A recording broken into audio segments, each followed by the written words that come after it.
Eh bien, bonjour à ceux que je ne reconnais pas de ce matin. Il y a eu des dissidents qui ont décidé de ne pas venir à cette deuxième table ronde, qui sera sans doute de loin la meilleure de toutes. Alors franchement, vous loupez un truc en ne venant pas. Je fais un appel global au village, parce que j'imagine qu'on m'entend bien plus loin que simplement l'amphithéâtre.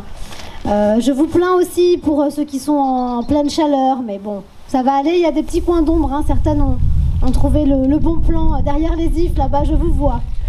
Donc nous allons parler de gouvernance partagée ensemble pendant à peu près 1h30, sauf si vous êtes tous déshydratés avant, on trouvera une solution.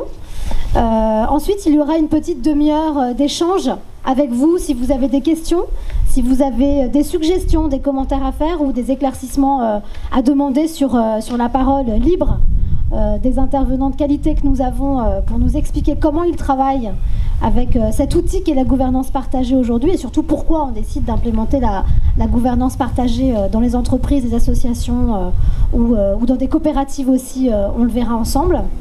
Sentez-vous libre, mine de rien, d'intervenir si jamais vous trouvez que c'est pas clair ou que voilà, vous voulez approfondir un point. On va pas toujours attendre le temps de questions-réponses. Donc je vous propose de démarrer en faisant une petite présentation succincte de chacun des intervenants qui se trouvent ici. Et puis après, on va y aller, quoi. Hein. Vous êtes d'accord ? Ouais. Ah, j'ai pas bien entendu. Oui. Merci. Voilà. Alors donc on peut démarrer. Vous voyez, hein, je vous avais dit, c'est génial, Biot. Vraiment, les gens sont taqués et tout. Et on va essaimer avec les souffleurs d'avenir et donner plein d'idées à tout le monde. Alors, je vais commencer par Emmanuel. Normal. Hein. Emmanuel Ribes, qui fait partie donc des colibris. Alors les colibris, on en a beaucoup entendu parler, notamment avec Pierre Rabhi et Cyril Dion. Donc vous êtes là justement en référente du 06 et vous allez nous expliquer comment justement au sein des colibris on a mis en place la gouvernance partagée, par quel type d'outils ça passe et puis voilà comment on pourrait mettre en place de façon très facile dans d'autres associations, pourquoi pas des associations biotoises, justement cet outil. Ça vous va ? Ça me va. Très bien. Alors ensuite, nous avons Vincent. Je peux du coup donner juste... je vous donne juste un petit outil de gouvernance partagée puisque vous êtes là, vous allez participer. Quand vous êtes d'accord avec ce qui se dit, vous faites ça ou ça en fonction de ce qui vous... Voilà. Si c'est moyen, voilà. Et si c'est trop long, vous pouvez faire comme ça. Voilà. Il y a plusieurs... voilà, il faut juste se mettre d'accord sur le geste. C'est extraordinaire parce que je découvre que c'était tout à fait ce qui était utilisé pour Nuit debout. C'est ça. Mais ça a été repris. En fait, mes enfants font ça aussi. C'est ça. C'est Actop qui a commencé. Ce qui est très bien avec ces gestes, en fait, c'est que ça vous permet de vous exprimer sans nous couper la parole pendant qu'on continue de parler. Donc ça vous permet d'être acteur des échanges, tout en nous, parce que quand on applaudit, c'est un peu compliqué pour nous de continuer à parler. Et voilà. Donc n'hésitez pas à participer avec nous. Je vois rien, je vois aucune main. Ah bah voilà, merci madame. Ok, donc on continue. Alors ensuite, non mais c'était super, très bien. Donc Vincent Laurent, alors responsable de la communication digitale et d'influence du lab WeShare et Chronos. Mais surtout Vincent, vous venez en fait sur cette table ronde pour nous expliquer comment vous avez largement participé au mouvement Génération Précaire, qui était une des prémices quelque part d'une action de lobbying qui a créé de la gouvernance partagée avec l'État pour changer le statut des stagiaires en France. Pas juste changer, mais créer le statut de stagiaire. Je sais pas si vous m'entendez, il marche. De créer le statut de stagiaire qui n'existait pas en 2005, alors qu'il y avait presque plusieurs centaines de milliers de stagiaires en France. Donc on va voir justement cette gouvernance partagée, comment elle s'est immiscée et comment elle a surtout déclenché le projet. Ensuite, nous avons Pierre-Loïc Chambon, de la ville de Grenoble, donc, qui a fait ce voyage pour nous expliquer comment au sein de la ville de Grenoble vous avez mis en place tout un tas d'outils qui aident à la gouvernance partagée, le conseil municipal sous forme soit de pétition, soit de conseil citoyen comme il y en a notamment dans la ville de Biot, mais aussi la gestion d'une partie du budget de la ville qui est consacrée à des projets purement citoyens. C'est ça, hein, Pierre-Loïc ? Oui, c'est bien ça, et du coup c'est des choses qu'on fait avec les citoyens. Du coup il y a 3 citoyens grenoblois qui sont là avec moi, on a fait la route ensemble ce matin, Jazia, Romain et Farid. Voilà, et du coup on va pouvoir... Non. Ah non. C'est comme ça qu'on applaudit, on a dit. Hein. C'est ça, hein, Emmanuel ? Tout à fait. Voilà, donc du coup, je pourrais témoigner, puis peut-être ils pourront ajouter de leur point de vue de citoyens, leur regard aussi sur ce qui est fait sur Grenoble. Et ensuite, nous accueillons donc Arnaud Ridigo. Je prononce bien, tout va bien?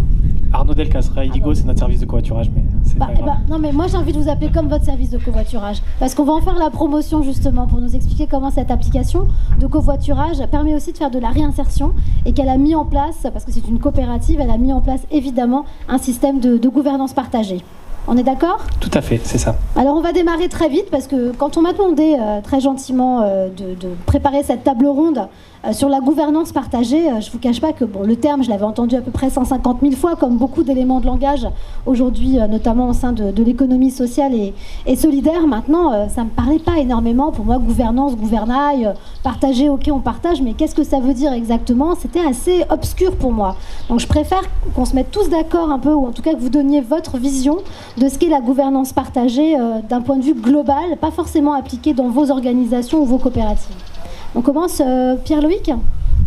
Du coup, pour moi, au cœur de la question de la gouvernance partagée, il y a la question du pouvoir qu'il ne faut pas escamoter. C'est la question du partage du pouvoir. Dans toutes les organisations, il y a des décisions qui doivent être prises, et il y a des gens ou un groupe ou un conseil d'administration, un dirigeant qui a le pouvoir de prendre telle ou telle décision. Et la question, c'est ce pouvoir-là, comment on le partage et comment on donne, dans le cas d'une collectivité, du pouvoir d'agir à ses citoyens.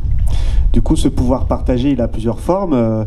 Dans une démocratie locale, c'est tous les 6 ans qu'il y a les élections, mais entre les élections, il se passe quoi?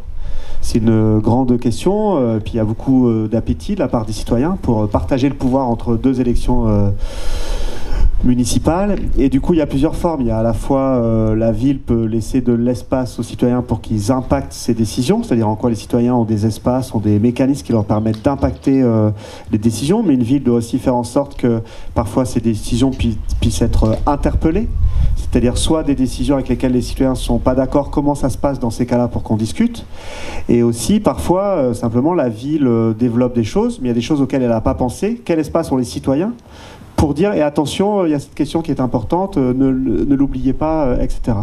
Donc il y a vraiment le partage de la décision, parfois la délégation complète, comme sur le budget participatif dont on parlera, où du coup il y a une partie du budget d'investissement de la ville où les élus ne décident rien, et ce n'est que les citoyens qui, dans un processus, prennent les décisions. Soit aussi il y a tout ce qui est ce qu'on appelle la démocratie donc, interpellation, qui est comment, entre 2 élections municipales, il y a du débat.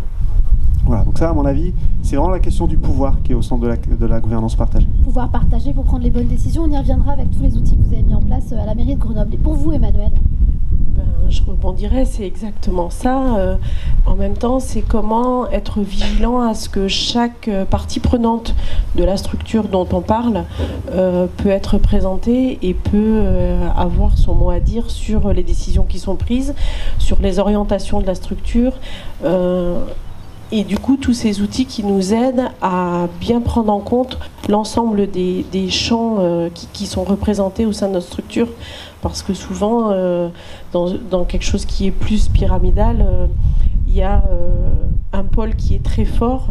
Ça peut être, par exemple, les salariés ou ça peut être l'équipe opérationnelle.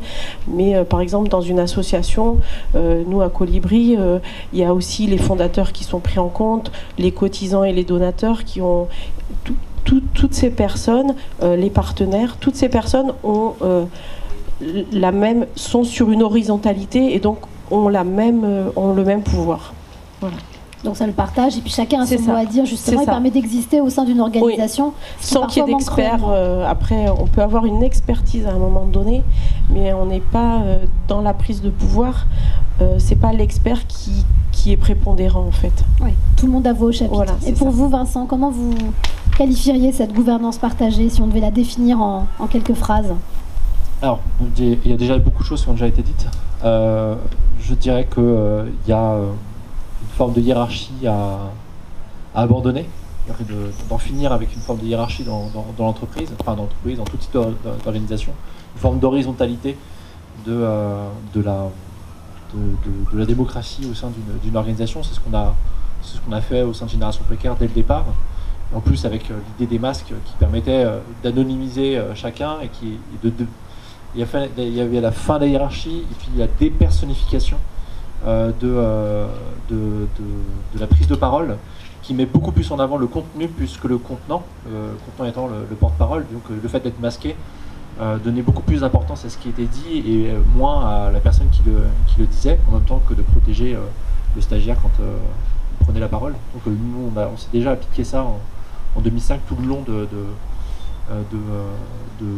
notre collectif, et ce qui a permis d'être suffisamment inclusif, éviter qu'il y ait un ancien qui prenne trop de poids dans l'organisation au sein tout au long de la durée du collectif, et permettre à tous ceux qui arrivent d'émerger beaucoup plus rapidement dans l'organisation. Et puis voilà, le fait qu'il y ait toutes les parties prenantes au sein d'une organisation, mais aussi au niveau de l'État, mais je répondrai à la question d'après plus tard, mais de prendre en compte aussi ceux qui vivent la situation et non pas ceux qui sont les décideurs depuis plusieurs années et qui ne sont pas concernés par ni les conséquences ni la façon de faire. Faire parler l'expérience, voilà. En fait, tout simplement. L'usager. Voilà, l'usager. Alors justement, Arnaud, vous avez fait parler les usagers ou pas quand vous avez décidé de monter votre coopérative, parce qu'on peut aussi se dire qu'une coopérative, ça paraît assez logique que la gouvernance partagée soit dans l'ADN même d'une coopérative. Est-ce que vous abondez dans ce sens ou pas? Alors tout à fait, nous c'est quelque chose qui est très important. Pour revenir sur le fond, sur la gouvernance partagée, je pense que c'est très lié à la notion d'intérêt général et d'intérêt collectif. Et nous, dans notre activité qui est très liée au numérique, puisqu'on fait un service de covoiturage, quand on regarde aujourd'hui les plateformes du numérique telles que Uber, Airbnb ou des plateformes comme ça, elles révolutionnent un certain nombre d'usages, mais en termes de précarisation des personnes qui vont travailler, c'est le cas notamment d'Uber, il y a un aspect destruction de modèle social qui est assez important. Et au final, ceux qui dirigent ces plateformes, qui sont une minorité d'actionnaires, peuvent prendre des décisions qui impactent des millions de travailleurs qui concrètement ont besoin de ces plateformes pour vivre, mais qui sont finalement les acteurs principaux de ces plateformes, parce que c'est eux qui ont les voitures pour conduire des gens, et c'est eux qui réellement agissent sur ces plateformes. Et donc je pense qu'il faut inventer un nouveau modèle de gouvernance de ces plateformes du numérique qui inclut tous les utilisateurs, tous les salariés qui participent au développement de ces plateformes, et plus largement toutes les personnes qui ont un rapport avec ces plateformes pour permettre de répondre à l'intérêt général et avoir une transformation du numérique qui soit plus respectueuse des utilisateurs de toutes ces technologies qui émergent. C'est vrai que vous avez raison, on aurait presque tendance à se dire que la nouveauté, la nouvelle économie pour le coup est assez loin de la gouvernance partagée, en tout cas en ce qui concerne ce type de plateforme où l'utilisateur numéro 1 est absolument pas pris en compte et au contraire on lui impose des normes. C'est un peu ce que vous essayez de dire dans ce message subliminal qui n'est pas du tout en fait. C'est ça ? De toute façon, les personnes les chauffeurs sur Uber ou les personnes qui participent à ces plateformes, elles n'ont aucun pouvoir de décision sur ce que ces plateformes demain deviendront. Et l'enjeu aujourd'hui, c'est de faire en sorte que les citoyens, les utilisateurs puissent se réapproprier les outils qui les font travailler, les outils qui les font échanger entre eux. C'est aussi une révolution du numérique, c'est la question du partage. Et au final, on partage un peu tout, sauf les revenus et les décisions, sauf le pouvoir. Et l'idée, c'est qu'il y ait de nouveaux modèles qui émergent pour tout partager et pas uniquement la force de travail. J'ai le sentiment que Vincent voulait réagir à ce que vous disiez. Oui, parce qu'en fait, avec Coucher et la Maïf, on a terminé une enquête sur la gouvernance partagée, et notamment en traitant différents types d'organisations. Effectivement, il y avait des sociétés, plateformes plutôt capitalistiques, type Airbnb et Uber, mais on en voyait aussi d'autres qui étaient plus hybride du type de la ruche qui dit oui, qui fait contribuer, qui n'est pas parfaite, mais en tout cas qui tend à faire contribuer qui tend à faire contribuer autant l'agriculteur, le consommateur et puis les gens qui gèrent la plateforme, les structures coopératives comme Coopanam, dont je fais aussi partie en tant que travailleur indépendant. Et les structures plus inclusives, horizontales, du type Make Sense ou WeShare, qui eux essaient de carrément casser un peu un certain modèle hiérarchique.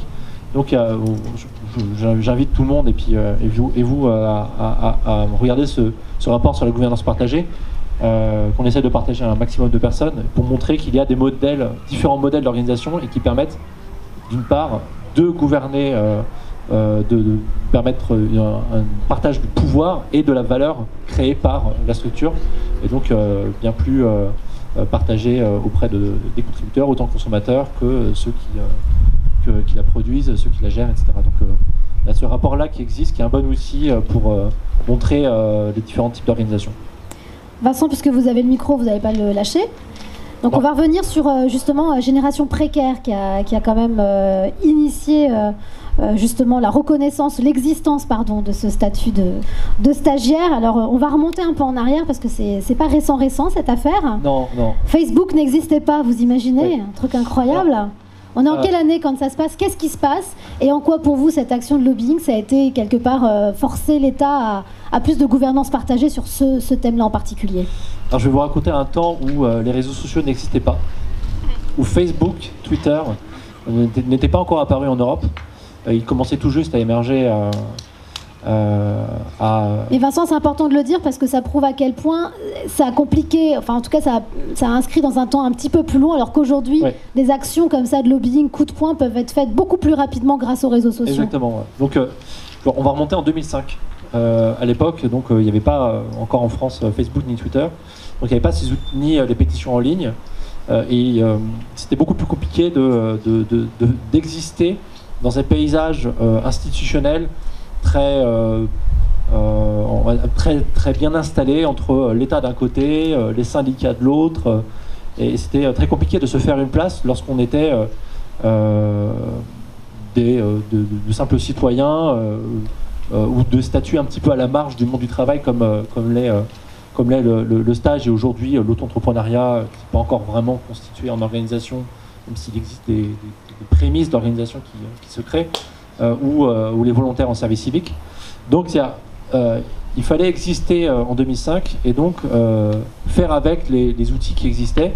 Donc c'était des boucles de mails, des listes, des forums, le téléphone, voilà. Dingue. Dingue. Téléphone. Ouais, exactement. Bon, on n'utilisait plus le pigeon voyageur depuis un certain temps quand même. Mais en tout cas, on pouvait au moins utiliser les mails, les SMS et se téléphoner. Et puis aussi l'outil médiatique, l'outil des médias, le fameux système dont on parle, mais qui est bien utile quand on n'a aucun moyen de se faire entendre. Et donc, on a utilisé tous ces canaux avec un angle qui était une forme de décalage par rapport à ce qui était fait dans la forme. C'est-à-dire qu'on utilisait des masques blancs, donc on était visible lorsqu'on apparaissait dans une manifestation. Et quand on est apparu la première fois dans une manifestation, c'était une manifestation de syndicats. On a remonté avec une banderole, nous tous masqués. Alors, masqué pour protéger le stagiaire, parce que si il parle devant un média et qu'il dénonce sa situation, il est vite repéré et licencié du jour au lendemain, sans droit, sans rien du tout, sans sécurité. Déjà qu'il n'en a pas beaucoup. Voilà, donc déjà qu'à l'époque, il n'en avait absolument pas, ni d'être payé non plus d'ailleurs. Du coup, on a remonté un peu, comme un poisson, on a remonté la rivière, et puis on est arrivé à Bastille, où tous les journalistes étaient installés, ils nous voyaient arriver avec nos masques, ils sont venus vers nous, et ils sont venus nous interviewer, donc ça c'était à octobre ou novembre 2005, et donc du coup on a dû percer un petit peu l'écran et se faire une place avec les outils qui existaient. Et alors déjà la personne qui a fondé Génération Précaire était du monde du théâtre, donc l'utilisation des masques et l'aspect un peu théâtral, donc c'est intéressant d'en parler ici dans un amphithéâtre. On en a beaucoup joué jusqu'au bout. Voilà, donc c'était déjà percé dans les médias pour se faire voir, et ensuite que les médias portent notre parole. Et d'ailleurs, l'avantage qu'on avait, c'est que dans le monde des médias, il y a encore trop de stagiaires qui sont exploités. Beaucoup de stagiaires du collectif faisaient partie de Radio France ou d'autres médias, donc il y avait un écho aussi en interne. Voilà un petit peu la façon dont on s'y est pris à l'époque où il n'y avait pas de réseaux sociaux pour devenir visible et arriver dans le paysage médiatique, et ça a marché assez rapidement, puisque on a détonné et on a été assez vite accueillis par à l'époque le Premier ministre Dominique de Villepin au moment du mouvement anti-CPE qui est venu, qui nous a invités à venir discuter de la situation des stagiaires. Alors on verra après comment justement ça a déclenché une obligation de gouvernance partagée quelque part, puisque c'était pas tellement le cas. On parlait avec Emmanuel de ce côté très pyramidal de l'organisation. On le perçoit très bien dans ce que vous racontez, où en fait c'est décidé au-dessus et puis quelque part en dessous on subit. Il a fallu mettre le pied dans la porte dès le départ et d'une manière un peu fracassante. Oui, et ça a fonctionné, on le verra par la suite, parce qu'il y a une happy end, donc c'est plutôt bien. C'est rare. Moi, surtout que j'adore ça, donc pour le coup, on insistera beaucoup sur ce sujet. Alors Emmanuel, justement, on va revenir sur les colibris. Quelque part, ça paraît assez logique quand on est un peu sensible au discours de Pierre Rabhi, que justement on partage ensemble le pouvoir, mais on voit aussi que l'économie sociale et solidaire est en train de boomer. Est-ce que finalement tout ça, c'est pas un effet de mode un peu, cette gouvernance partagée? Parce qu'on va contre nous-mêmes quelque part, on va contre la façon dont les organisations se sont construites depuis des lustres. Oui, effectivement, mais elles se sont construites comme ça parce que à ce moment donné de l'histoire, il y avait besoin d'une organisation pyramidale parce que l'être humain avait besoin de ça pour fonctionner. De cadre. Dans la gouvernance partagée, il y a le cadre de sécurité. Je rassure tout le monde, ça n'est pas que... voilà. Mais on en parlera, je pense, peut-être un peu plus tard. Je reviendrai sur le cours en ligne qui actuellement, typiquement dans un des premiers modules, il y a toute cette évolution des organisations en fonction de l'évolution humaine, en fait, qui est très très intéressante. Et je pense que le terme de vivre ensemble est un peu galvaudé en ce moment, mais l'être humain en est là, en fait. Jusqu'à présent, il a eu besoin de cette organisation où on lui disait comment faire, quoi faire, à quel moment.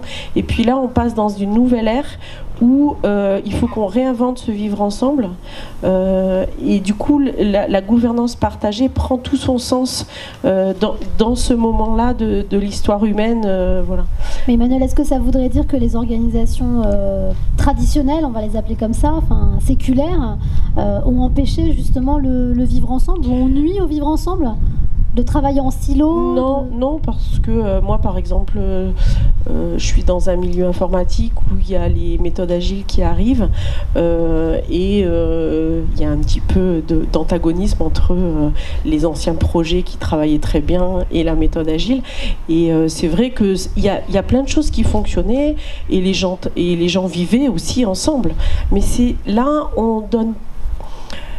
on s'interroge plus sur comment faisons-le vraiment ensemble, et c'est pas quelque chose qui est un peu subi, parce que vivre ensemble c'est quand même naturel.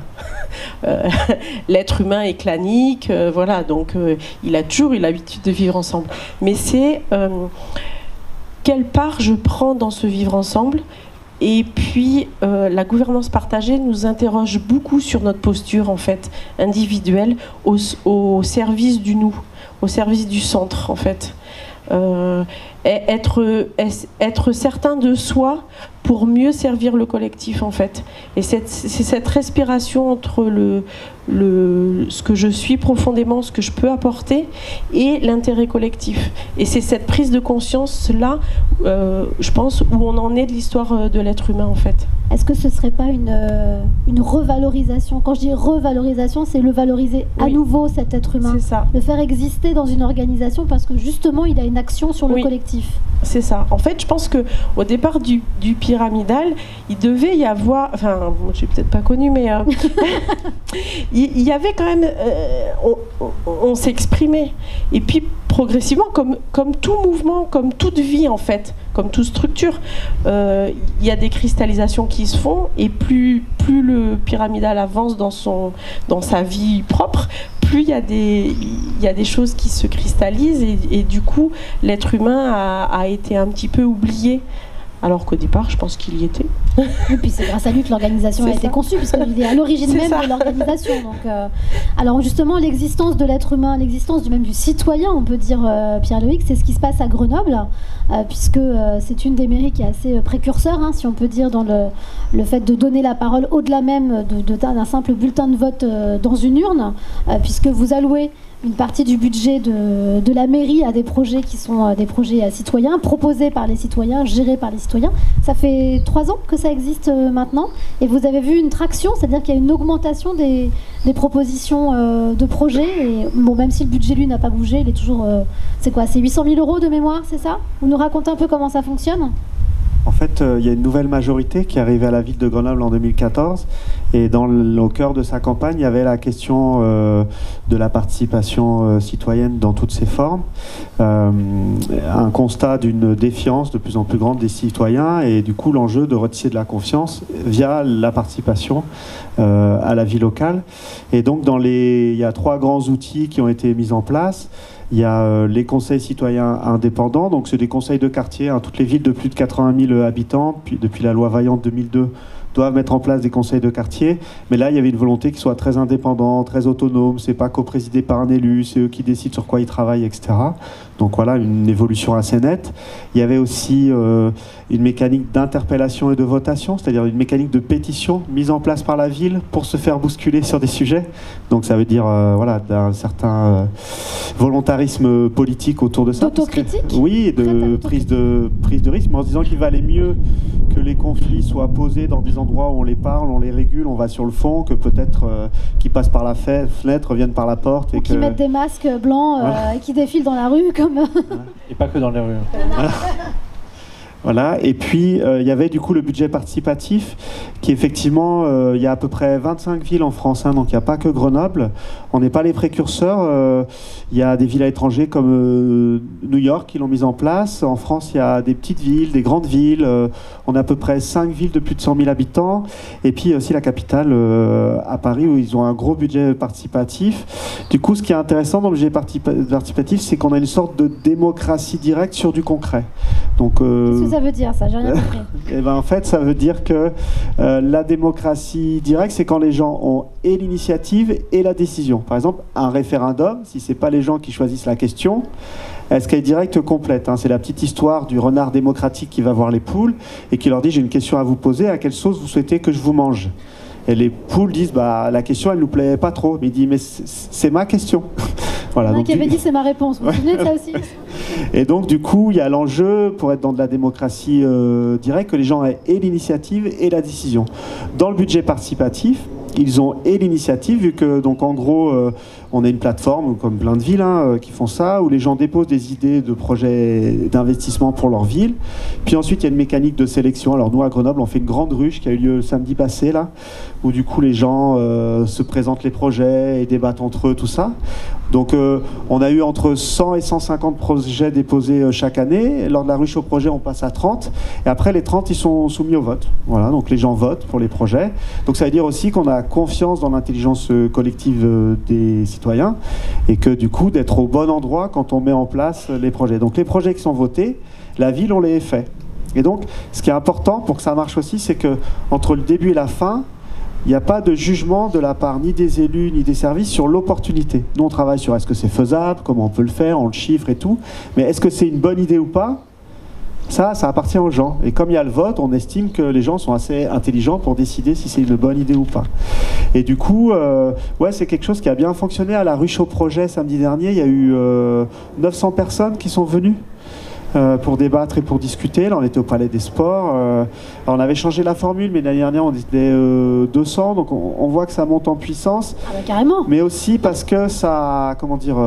bon, nous, on fait une campagne, on fait des affiches avec les collègues de la communication. Hein, on essaye de travailler, mais en fait, les gens viennent parce que leur voisin ou leur cousine a un projet, veut que ça marche, leur disent qu'il faut passer à la ruche, on parle à la boucherie, je sais pas où. Et du coup, c'est comme ça que ça avance. Crée du lien social aussi. Et puis du coup, les gens viennent parce que ça les intéresse. Et c'est vrai que sur le budget participatif, il y a quelque chose d'intéressant. Donc, on a eu 1000 votants la première année, c'était le tout début. On a eu 7000 votants l'année dernière. Cette année, on va mettre en place le vote en ligne, ce qu'on n'avait pas fait, donc on espère aussi que ça va grimper. Ça devient trop compliqué à dépouiller, c'est ça? Faut mettre le vote en ligne tellement il y a de bulletins? Oui, alors et puis cette année, pour la petite histoire, on met en place le dépouillement automatique parce que, en fait, l'année dernière, on a dû demander à 50 collègues de venir bosser un samedi soir pour dépouiller dans la foulée. Voilà, donc il se trouve qu'on a appris, on découvre des choses, qu'on peut transformer des machines pour optiques pour les chéquiers en machines pour dépouiller. Voilà, donc on trouve des entreprises qui font ça. Bref, voilà, mais en tout cas là on a quelque chose qui est intéressant et je pense qui parle aux gens, et surtout nous sur la mécanique on essaye des choses, c'est expérimental et chaque année on change. Le forum, la ruche de l'année passée, il y a beaucoup de gens qui nous ont dit c'est pas super, il faut bouger. On bouge, on cherche, on n'a pas la vérité, la mécanique parfaite, du coup chaque année on essaye de bouger, de s'améliorer. Alors le budget participatif, ça représente quel pourcentage du budget global de la ville justement? Donc à Grenoble c'est 800 000 € par an. Grenoble, c'est 2% du budget d'investissement, donc on est plutôt dans les budgets bas, hein, comme mon adjoint à la démocratie locale le dit régulièrement à ses collègues. Pour en demander plus. Voilà. Donc c'est plutôt bas. À Paris, ils sont à 5%. Donc disons qu'à 5%, c'est à peu près la moyenne et ça permet déjà de faire quelque chose d'assez intéressant. Mais aussi, il faut que toute la ville bouge parce que ça veut dire que mes collègues des services, une fois que le projet est voté, le porteur de projet, on le garde avec nous.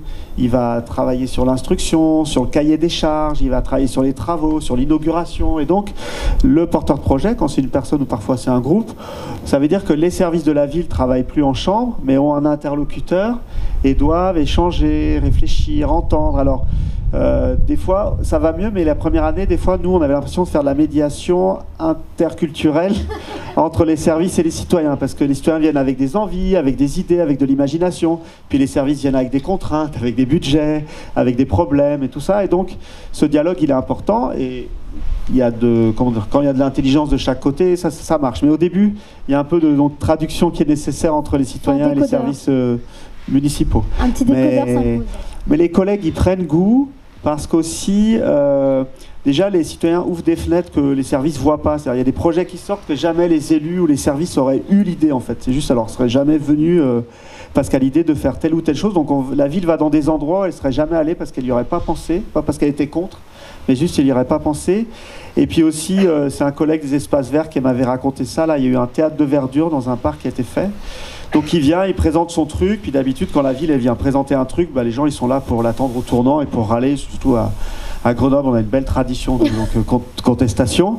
Et là il s'est fait applaudir à la fin, mais parce que le projet en fait il avait été travaillé depuis le début avec les gens et du coup dans sa pratique professionnelle ça lui a fait quelque chose. Du coup valorisation personnelle voilà, aussi, et du très coup, fort. C'était bien pour le collègue aussi du service des espaces verts qui n'avait pas toujours l'habitude qui avait plutôt l'habitude d'abord de répondre aux critiques avant de se faire applaudir. Voilà, donc voilà, c'était des choses intéressantes.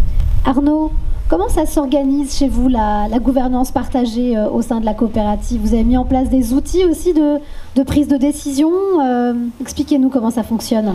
Alors nous, donc on est une SCOP, une société coopérative et participative, qui est principalement détenue par ses salariés. Mais l'idée, aujourd'hui on est dans une phase d'expansion où on veut impliquer aussi nos utilisateurs dans la gouvernance de l'entreprise. Et l'idée c'est d'avoir une association qui va regrouper l'ensemble de nos utilisateurs, qui va pouvoir avoir son propre projet associatif au-delà de la coopérative autour du service de covoiturage. Et l'idée, c'est que tous ces utilisateurs de Raidigo puissent participer aux prises de décision avec nous par l'intermédiaire de représentants qui sont nommés par l'association dans l'Assemblée générale de la coopérative. Et au-delà de ça, parce que un projet collectif, c'est pas uniquement l'aspect institutionnel et créer une assemblée générale et des conseils d'administration ou des choses comme ça. On est en train de mettre en place des outils numériques qui vont permettre au jour le jour de prendre des décisions très rapidement avec nos utilisateurs. Et je pense que c'est quelque chose qui est essentiel aujourd'hui pour engager des communautés et pour ne pas avoir...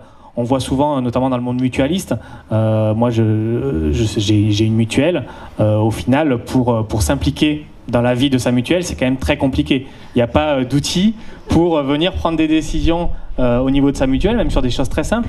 Et aujourd'hui, il y a vraiment tout à inventer dans ce domaine-là. Et donc nous, l'idée, c'est de passer par des outils numériques, de pouvoir échanger très rapidement, poser des questions, avoir des retours en direct de nos utilisateurs, qu'eux puissent proposer des modifications sur notre plateforme, puissent discuter de la stratégie pour l'évolution de nos plateformes numériques, et que directement, on puisse échanger avec eux, et que chaque partie prenante, qu'elle soit salariée, utilisateur, des partenaires avec qui on travaille sur des actions d'insertion notamment, voilà, l'idée c'est de pouvoir avoir des retours en temps réel de chacun. Concrètement, si vous avez un outil à nous décrire comme ça que vous mettez en place sur la plateforme ou que vous allez mettre en place Alors voilà, nous on est en train de travailler avec à l'intégration de Loomio.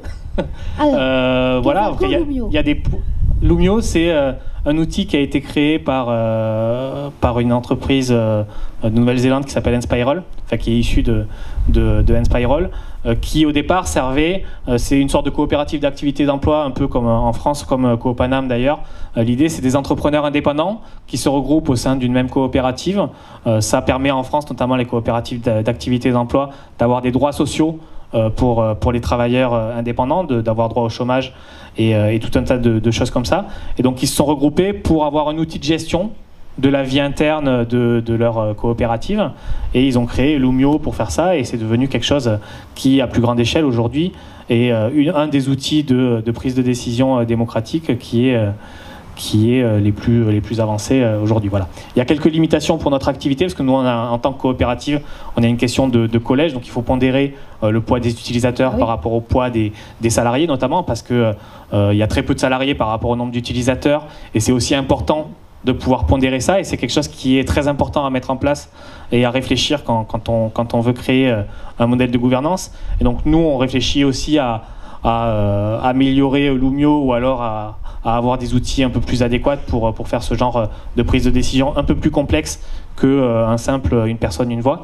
Voilà, donc il y a tout ce genre d'enjeux à mettre parce en place. que moi j'ai quelques notions de geekerie, etc. Donc, mais j'imagine qu'on n'a pas tous ces notions-là. Loomio, ok, ça veut dire quoi? Ça veut dire qu'on pose des questions en ligne sur le site, les gens répondent, et après on retraite en fonction des quotas qu'on aura mis de pondération dont vous parliez, que finalement Madame Michu compte un petit peu moins que Robert qui a 15 ans d'expérience. C'est pas ça l'idée, mais... Non, mais j'essaye de schématiser pour qu'on puisse comprendre. C'est ça l'idée? C'est-à-dire que c'est un outil de questionnaire en ligne qui va me permettre d'avoir une prise de décision rapide, comme un sondage quelque part? C'est un peu ça, c'est un sondage évolué, parce que c'est pas une personne qui va proposer un sondage, c'est un peu comme un Facebook fait pour prendre des décisions en fait.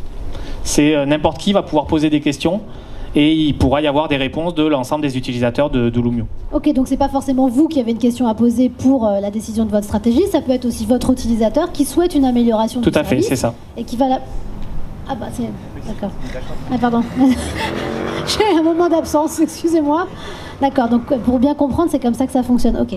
Alors ça me fait rebondir sur votre exemple aussi, Emmanuel, parce que Colibri a monté un MOOC. Oui. C'est que des termes, des jargons. On a l'impression d'être dans une société secrète parfois quand on parle de gouvernance partagée, pourtant pas tant que ça, quoi. Non, en fait, un MOOC, c'est un cours en ligne gratuit, dans le cas précis, parce qu'il y en a qui sont payants, mais là, c'est gratuit. On est en partenariat avec l'Université du Nou pour ce cours en ligne. Il y a plus de 18 000 personnes qui le suivent. Et donc c'est sur la gouvernance partagée, c'est en ce moment, on peut toujours s'inscrire, on en est au module 6, mais vous pouvez rattraper si... Voilà, ça sera jusqu'à fin juin. Et on peut sécher parce qu'après on rattrape après. C'est ça, mais bon, après il faut... le 25 juin c'est fini, hein, voilà. Par contre on peut télécharger au fur et à mesure les contenus, et du coup aussi les revoir après, parce qu'il y a des choses très très pointues. L'avantage des plateformes qu'on met en place, c'est qu'en fait il y a aussi toute une plateforme à côté qui est ce qu'on appelle un wiki. Du coup, c'est une plateforme en fait à Internet, mais où les personnes qui suivent le MOOC peuvent D'abord, il y a une carte, on voit qui fait le cours en ligne pas loin de chez nous. On peut zoomer, on peut faire aussi des groupes de pairs, donc en fait se rencontrer sur les territoires. Nous, le but, il est de faire du lien, donc il n'est pas juste qu'on soit derrière son écran à faire aussi ce qui est déjà bien, mais aussi de se rencontrer et de voir comment éprouver la gouvernance partagée, qu'est-ce que ça veut dire pour nous, qu'est-ce qu'on a appris dans le cours, dans le module présent, comment on va pouvoir le mettre en place, qu'est-ce que ça interroge en nous, etc. Alors justement, Emmanuel, concrètement, est-ce qu'il y a deux éléments phares au sein du MOOC pour des outils, par exemple, de gouvernance partagée qui sont explicités et qui peuvent être, je pense aux personnes qui sont là, voilà, si au sein de la collectivité locale ou dans leurs entreprises ou dans leurs associations, elles ont envie de mettre en place ce genre de choses. Il y a beaucoup d'outils qui permettent la gouvernance partagée. Alors déjà, je voudrais aussi ajouter une petite chose par rapport à ce qu'on a dit sur Lumio. Il y a un partenariat Colibri avec la plateforme Parlement et Citoyens qui permet aussi d'influer sur les lois, et on est en plein dedans là, et qui vont eux-mêmes développer encore plus leur plateforme pour permettre ces décisions participatives au sein de l'Assemblée. Voilà. Donc ça, c'était ma petite Parlement parenthèse. Et citoyens. Ouais, tout à fait. .fr. Des outils. Un peu ce que... Ouais, mais bon, je sais pas si on a le temps, donc je voulais juste. Ça fera partie de la demi-heure de rap. Voilà, je pense. On continue sur les outils de Colibri dans le bouquin. Alors, on a plein de choses. On a la prise de décision par consentement, l'élection sans candidat. Donc ça, c'est des processus un peu complexes, mais il y a aussi la méthode des 6 chapeaux qui permet sur un moment, sur ce qu'on vient de vivre, de se poser des questions. Donc en fait, les 6 chapeaux, on se met dans 6 énergies différentes pour parler d'un même thème. Mais du coup, ça permet que chacun, à un moment donné, prend cette énergie-là. Donc par exemple, le créatif, quel est l'idéal sur, par exemple, on crée un MOOC, quel serait l'idéal du MOOC, quels sont les points positifs, donc ça c'est le chapeau des positifs, le chapeau du négatif, le chapeau des faits réels. Voilà. Et du coup, ça permet pas qu'aux experts du toujours positif ou à celui qui est toujours un peu pessimiste de s'exprimer, mais ça invite chacun à tour de rôle à se mettre dans une énergie peut-être qui est moins facile pour lui. Et donc ça, c'est très intéressant. À sortir un peu de penser un peu parfois contre lui-même, voilà, pour se développer et trouver de nouvelles... Et du coup, de créer voilà, de faire... C'est presque du développement personnel, en fait. Oui, bien sûr. Oui. Mais moi, j'aimerais qu'on vienne sur quelque chose qui m'a marqué quand on a discuté toutes les deux. C'est alors la présentation sans candidat, la désignation sans candidat. Vous imaginez en France, pour les présidentielles, si on devait faire ça? C'est ça. Alors, ce serait peut-être un tout petit peu compliqué. Je pense qu'il y aurait 50 000 personnes. C'est ça. Mais il y a d'autres moyens. Il y a ce qui se fait pour les jurés d'assises. Hein, il peut y avoir du tirage au sort. Le tirage au sort est mal compris parce que dans le tirage au sort, une fois qu'on a été il y a toute la phase d'appropriation de pourquoi on a été tiré au sort et quel va être notre rôle dans ce qui va nous être demandé. Bon, ça c'est autre chose. Sur l'élection sans candidat, et ben en fait, c'est ce qui a été dit déjà. C'est pas la personne qui est la plus importante au départ. C'est pour quelle tâche et quel rôle on va élire quelqu'un. Voilà. Donc déjà, il y a toute une phase avant d'élire quelqu'un, de se dire, ok, eh ben, pourquoi je vais élire cette personne? Quel va être son rôle? Si par exemple c'est quelqu'un de salarié, quel va être son salaire? Quel va être le temps que ça va lui demander? Voilà, on se met tous d'accord là-dessus. Et puis il peut même y avoir un moment donné dans ce processus où tout le monde dit ce qu'il voit pour ce rôle. On élit, je sais pas, le chargé de communication, et ça peut être même contradictoire, mais on le note, et c'est pas grave. Mais au moins, on sait ce que l'ensemble du groupe et ce que chacun a comme vision sur ce rôle-là. Et après, on passe à l'élection sans candidat. Et donc là, on est en cercle, parce que nous, on aime les cercles, parce qu'au moins, il n'y a personne de prépondérant. Moi, là, je suis un peu... je suis pas tout à fait confort dans cette situation sinon, on de sachante. On fera un énorme cercle tous ensemble. Voilà. Et on a un petit post-it où on dit et ben voilà, je suis Emma et je vote pour Elisa. Le facilitateur récupère tous ces petits post-it Et puis ensuite, il y a un tour où il dit « Ok, Emma, tu as voté pour Elisa, et pourquoi ?» Parce que moi, dans la com, je sais qu'elle fait ci, qu'elle présente super bien, elle parle, elle est hyper créative pour les affiches, donc je pense que ça va être vraiment bien. Et puis par rapport à l'ensemble des tâches qu'on a listées, franchement, moi, je la trouve super. Voilà. Et puis on fait l'ensemble du cercle comme ça, chacun s'exprime, et du coup on a les votes, déjà une première partie, et ce qui est du coup super intéressant, c'est qu'on voit que du pour, on vote pas contre, voilà, on vote pour quelque chose, pour la personne, et la personne elle en retire toutes ses qualités, et pourquoi elle est dans cette structure. Et ça, c'est merveilleux à vivre. Franchement, je l'ai vécu et à chaque fois, je suis hyper émue d'en parler parce que c'est vraiment quelque chose, c'est une posture, c'est ce qu'on disait tout à l'heure, c'est vraiment hyper intéressant et c'est hyper engageant quand on met sur le post-it pour qui on vote. Et pourquoi ? Du coup, on s'engage aussi au nom de la structure à voter pour cette personne. Ensuite, il n'y a pas que de l'affectif, on est d'accord. Non. Oui, c'est important de le souligner aussi, parce que là, on est dans... Justement, c'est tout le travail qui est en amont de définition du rôle et aux facilitateurs aussi de bien nous recentrer sur pourquoi on vote. Et de synthétiser les qualités, les compétences qui sont inhérentes au projet et qui font partie de la personne. Et puis après, il y a la phase où on peut changer de vote. Parce que j'ai entendu plein de choses sur une personne et que finalement, tout bien, je ne l'avais pas vu sous ce prisme-là. Et tout compte fait, peut-être qu'effectivement, elle est mieux placée que la personne pour qui j'avais voté en premier. Et donc, je peux changer mon vote. Et puis ensuite, on remet la parole au centre. Et il y a quelqu'un qui peut dire à ce moment-là, au vu de tout ce qui s'est dit, je propose telle personne. Et là, ça rentre bascule. Voilà. Il faut que ce soit une personne qui a quand même été nommée dans les post-it. Voilà. Et là, après, il y a des tours d'objection.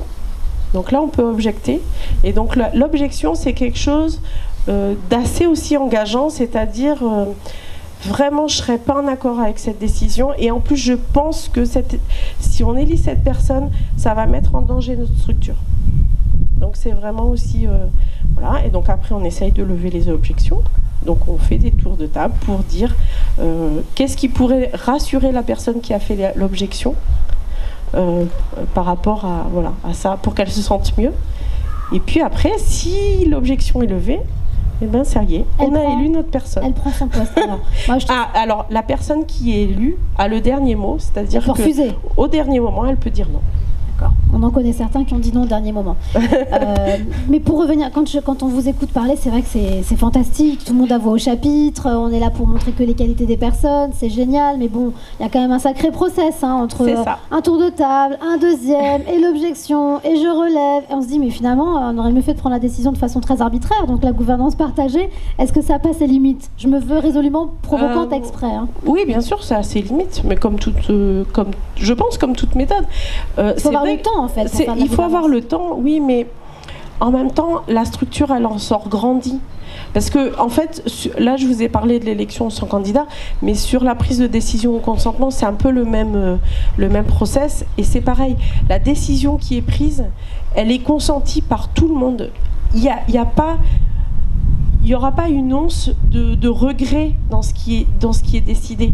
Donc ça veut dire que la décision, elle va être portée par l'ensemble et elle est bonne pour l'ensemble de la structure. Donc ça, je pense que ça vaut le coup de prendre un tout petit peu de temps à ce moment-là. Solidaire dans la décision pour pas qu'il y ait de remise en question un mois, deux mois après ou après les 100 jours par exemple. Oui, tout à fait. D'accord, très bien.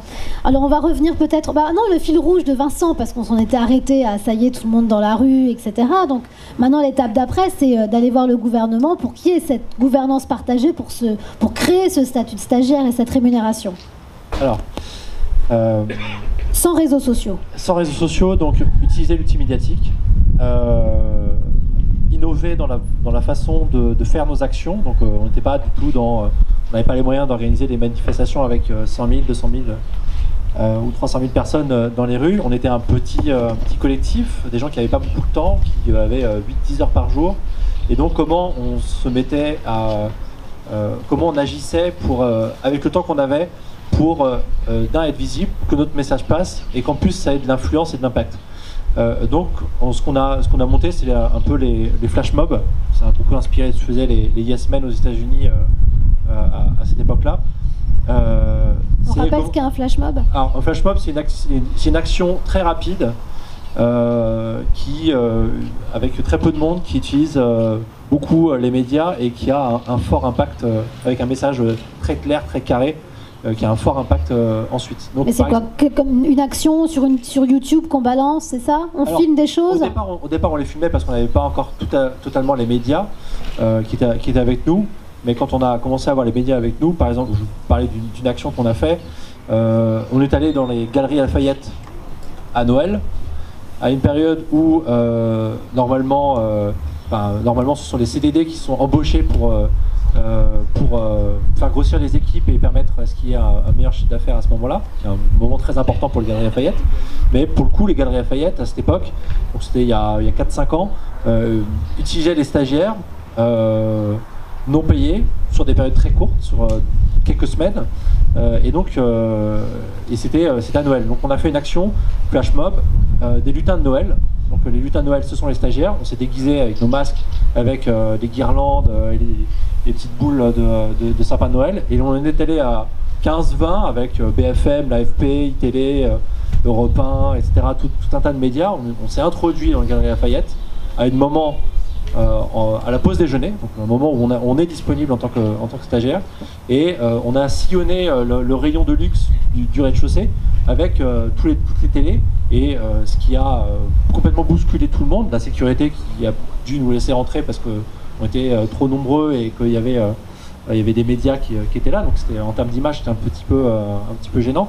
Et puis on voyait les managers de chaque boutique qui cachaient les stagiaires dans les placards. Mais du coup on avait les médias qui filmaient ça. Donc c'était encore plus révélateur en fait. C'était encore plus révélateur. Et donc on n'a même presque pas besoin de faire presque pas besoin de parler parce que les images parlaient d'elles-mêmes. Donc c'est ce qui nous a permis de nous concentrer sur le message, de dire que voilà, on dénonce la situation, vous le voyez très bien, ils cachent les stagiaires, etc. Ils sont non payés. Il faut lutter contre cet abus, mais on a des solutions et on rappelle au gouvernement ses engagements qu'il a pris, et donc c'est ce qui nous permet d'interpeller le gouvernement en utilisant le système médiatique. Vous touchez à l'image du gouvernement en fait. On touche à l'image du gouvernement, on touche à l'image de l'entreprise, mais aussi ça nous permet aussi d'après, on a fait une autre action chez Fauchon, on a enchaîné une action chez Fauchon, on est arrivé avec les médias, et Fauchon a une méthode inverse. C'est-à-dire qu'ils nous ont accueillis avec les médias, et puis on a fait une table ronde, et on a discuté avec la DRH de Fauchon qui était là, et on a réussi à trouver des solutions sur place. Nous, ça nous a permis... Le jour de l'action. Le jour de l'action. Action-réaction. Action-réaction, et du coup, ça nous a permis aussi, à ce moment-là, d'interpeller le gouvernement. Donc on le fait aussi avec méthode. Hein. C'est-à-dire qu'on ne fait pas une action par hasard, on le fait déjà parce qu'il y a une personne qui nous alerte au sein de l'entreprise, qu'on anonymise, qu'on masque volontairement. C'est ce qu'on a fait par exemple chez My Little Paris. On le fait à un moment où c'est à quelques jours de l'étude de la loi ou d'un conseil ministre important, ou d'un discours. Donc on essaye d'être le plus informé possible. Comme dans House of Cards, closer to the source, higher is your property value. Donc c'est plus près de la source, vous êtes plus forte, c'est votre plus-value. Donc nous on avait des sources. Surtout ça colle la pression quoi. On avait des sources, ça met la pression, on avait des sources au sein du cabinet ministériel qui nous donnaient des informations qu'on cachait évidemment. On fait tout le travail de journalistes, on en discutait. De vrais journalistes. De vrais journalistes, on cachait les sources, on protégeait les sources, autant dans les entreprises que dans les cabinets ministériels. Donc on utilisait un timing qui était très calculé. Et donc ce qui nous permettait d'avoir un très fort impact, parce qu'on sortait dans le journal de 13h, dans le journal de 20h, une dépêche AFP qui circulait dans toutes les rédactions, et on était le lendemain en une dans certains médias, 20 minutes, très diffusés. Donc il y avait un fort impact, et réaction du gouvernement quasiment dans la soirée, ou le lendemain, communiqué de presse ou par tweet, et nous on est là à répondre aussi par tweet à toutes les déclarations des ministres. Donc ça a de l'impact, et ce qui nous permet aussi de donner une puissance beaucoup plus forte à des propositions qu'on fait, qui sont très concrètes. Hein. Les amendements, c'est pas juste on veut ça, c'est on veut ça, mais voici l'exposé des motifs, voici le chiffrage, et voilà comment le mettre en œuvre, parce qu'on sait que dans l'entreprise ça se passe comme ça. On est ceux qui vivent l'expérience, et on est ceux qui connaissons le mieux le processus, mieux que les députés qui votent là, parce qu'on est concerné au quotidien par ces sujets-là. C'est ce qu'on disait avec Arnaud, avec ce côté l'utilisateur en fait, qui lui sait très bien, là c'est l'expérience, le stagiaire, il connaît parfaitement ce qu'il vit, donc il va être plus enclin à expliquer ça aux politiques qui en fait parfois sont juste en train de regarder des tableaux Excel et puis cocher des cases quoi. Mais là on n'est pas tellement dans de la gouvernance partagée, on est dans le je force à arriver à la gouvernance partagée. Là on met le pied dans la porte, et ensuite dès qu'on a mis le pied dans la porte, on ouvre la porte. Et là, on est invité cordialement. Hein, il vaut mieux qu'ils nous invitent qu'ils ne nous invitent pas, parce que ça touche aussi à leur image. On est invité dans les cabinets ministériels, on fait les réunions avec eux, on prépare. Vous débarquez en lutin aussi à ce moment-là ou pas ? Non, on est plus discret quand même. Et on débarque pas avec les médias. On fait le travail très sérieux. On essaie de parler au même niveau que les conseillers ministériels. Et donc, on arrive bien préparé. Et on est dans l'agenda politique du gouvernement, on intervient sur les projets de loi, on leur dit voilà, nous on veut que dans ce projet de loi il y ait ça, donc la loi sur l'encadrement des stages est à 85%, 90% issue des recommandations du collectif Génération Précaire, mais on n'est pas allé voir que le gouvernement, c'est-à-dire qu'on n'a pas bousculé que le gouvernement, de gauche ou de droite hein, d'ailleurs, hein, on a fait des... Oui, parce que ça a duré assez longtemps quand même, toute cette tractation. Jusqu'à 2015. Jusqu'à 2015. Et du coup, on a aussi bousculé les syndicats. Les syndicats, c'est bien, ils défendent les salariés, mais ils ne défendent pas tous les statuts qu'il y a à côté, qui sont eux-mêmes, enfin qui sont dans l'entreprise. Hein. Les stagiaires sont là, mais ils ne sont pas défendus. Les volontaires en service civique sont là, mais ils ne sont pas défendus.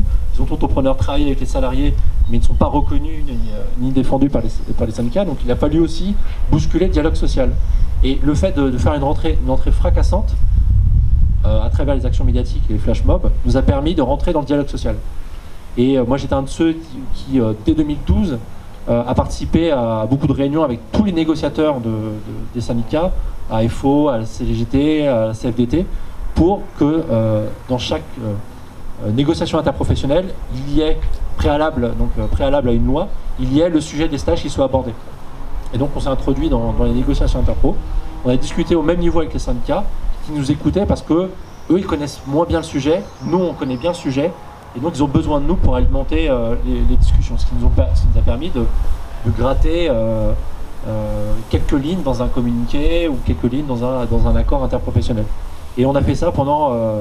on a été très actifs en lobbying institutionnel de 2012 à 2014, 2015, au moment du vote et de l'écriture des décrets, de la sortie de décrets sur les stages. Donc on a participé à l'élaboration de la loi sans les outils numériques, par nos actions, en rentrant dans les cercles d'influence, et les cercles là où les choses se décident.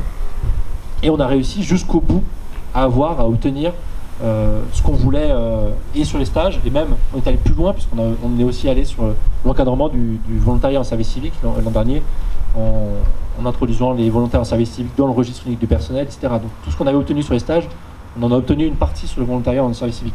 Donc là, on voit qu'il y a une pression qui a été mise pour justifier en fait ce changement de statut, en fait, enfin, cette création même de statut stagiaire. Mais on sent quand même que voilà, il a fallu un peu sortir du bois, être très actif, débarquer en lutin, mettre des masques, appeler tous les médias pour remettre un peu la pression à tout le monde.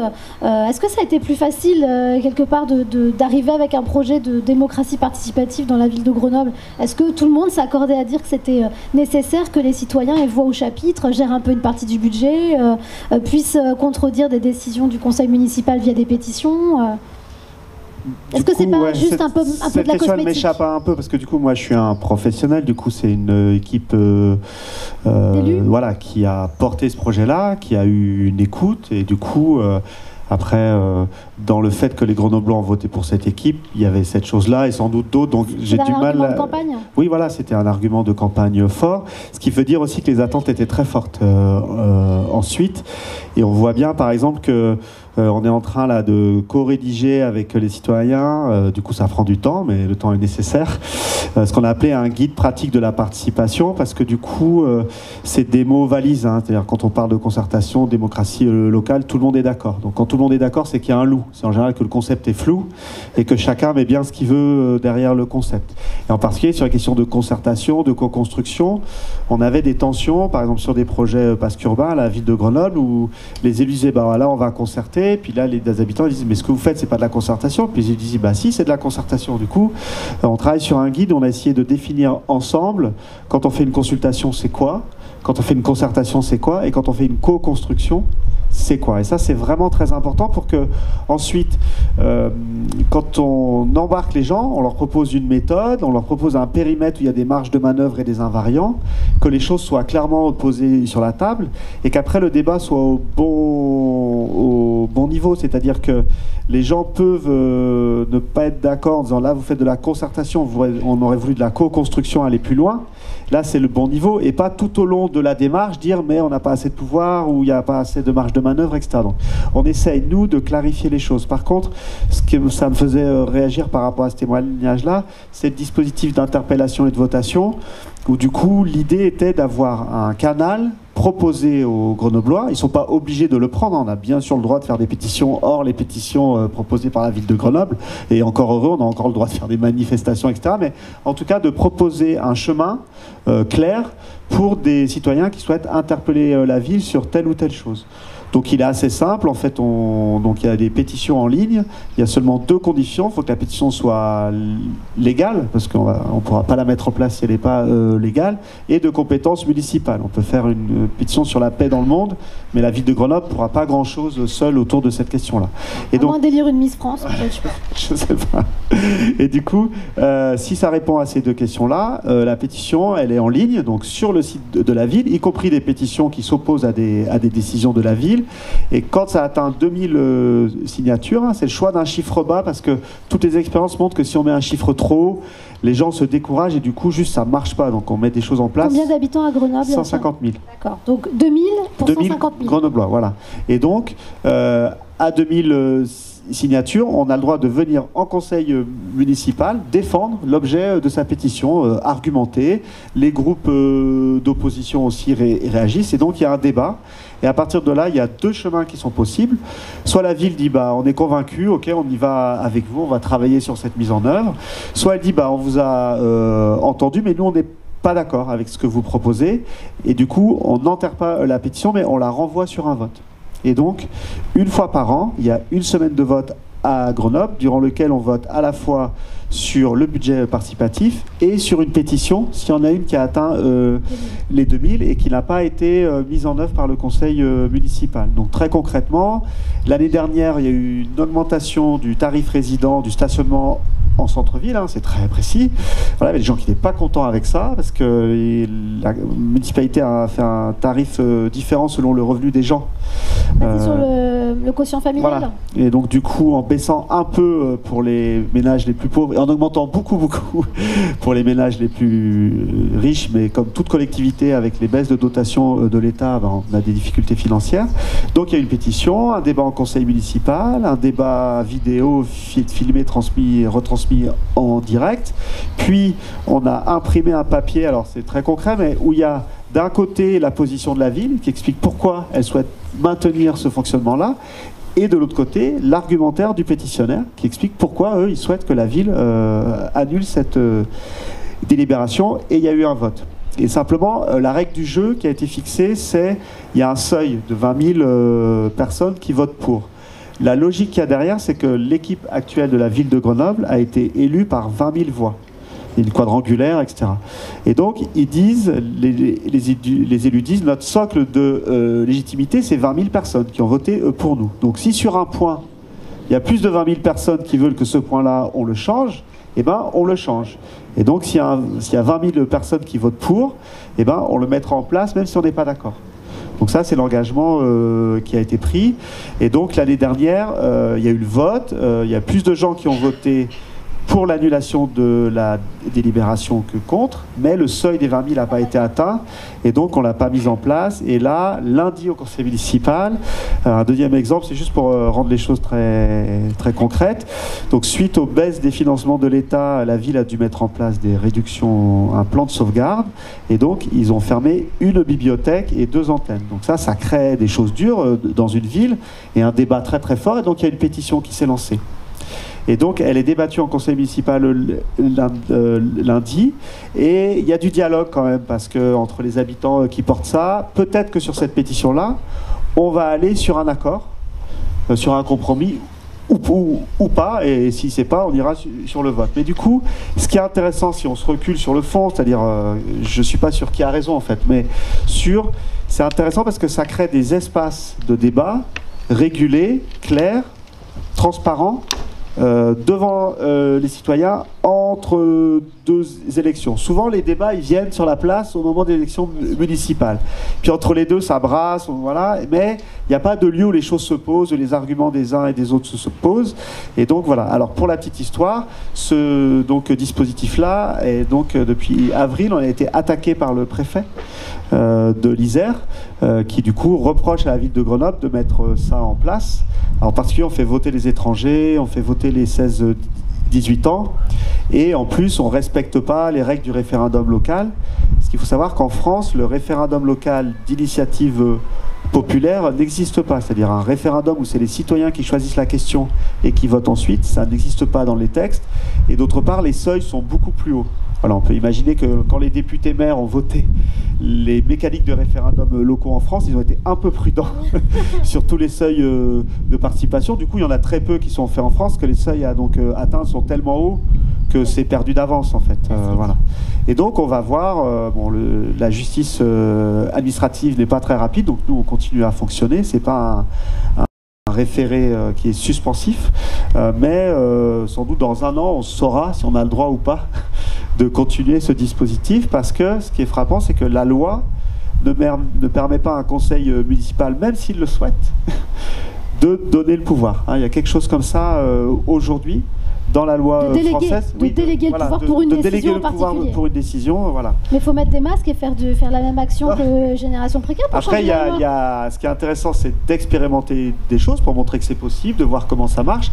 Et puis après, effectivement, il peut y avoir un travail au niveau national, mais qui dépend plus des partis et puis du cadre législatif pour faire évoluer les choses, ou pourquoi pas avoir un droit à donc l'expérimentation démocratique qui fait qu'une ville pourrait expérimenter des choses dans un cadre précis, voilà, pour voir ce que ça donne, parce que si on peut pas bouger, c'est un peu dommage sur ces sujets-là. Bah, bien sûr, mais justement le retour d'expérience des Grenoblois sur toute cette batterie de dispositifs qui a été mise en place, il est positif. Alors, on disait au démarrage que voilà, ça avait nourri quand même beaucoup d'attentes au moment de l'élection, mais voilà, aujourd'hui il y a quand même des projets. Ça fait 3 ans que le financement, enfin le budget est accordé pour des projets de citoyens. Ils ont vu le jour, il y a eu des jardins partagés, il y a eu beaucoup de choses qui ont été faites.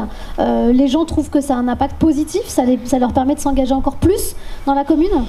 Franchement, je sais pas, parce que les Grenoblois sont tellement divers. Je sais pas, j'aurais envie de poser la question aux citoyens qui sont venus avec moi. Ils sont là, ils sont en train de cuire. Il y a le même soleil à Grenoble normalement, il fait aussi chaud parfois. C'est en cuvette. Alors, je sais pas s'ils veulent Allez, je sens que madame a envie de dire un truc.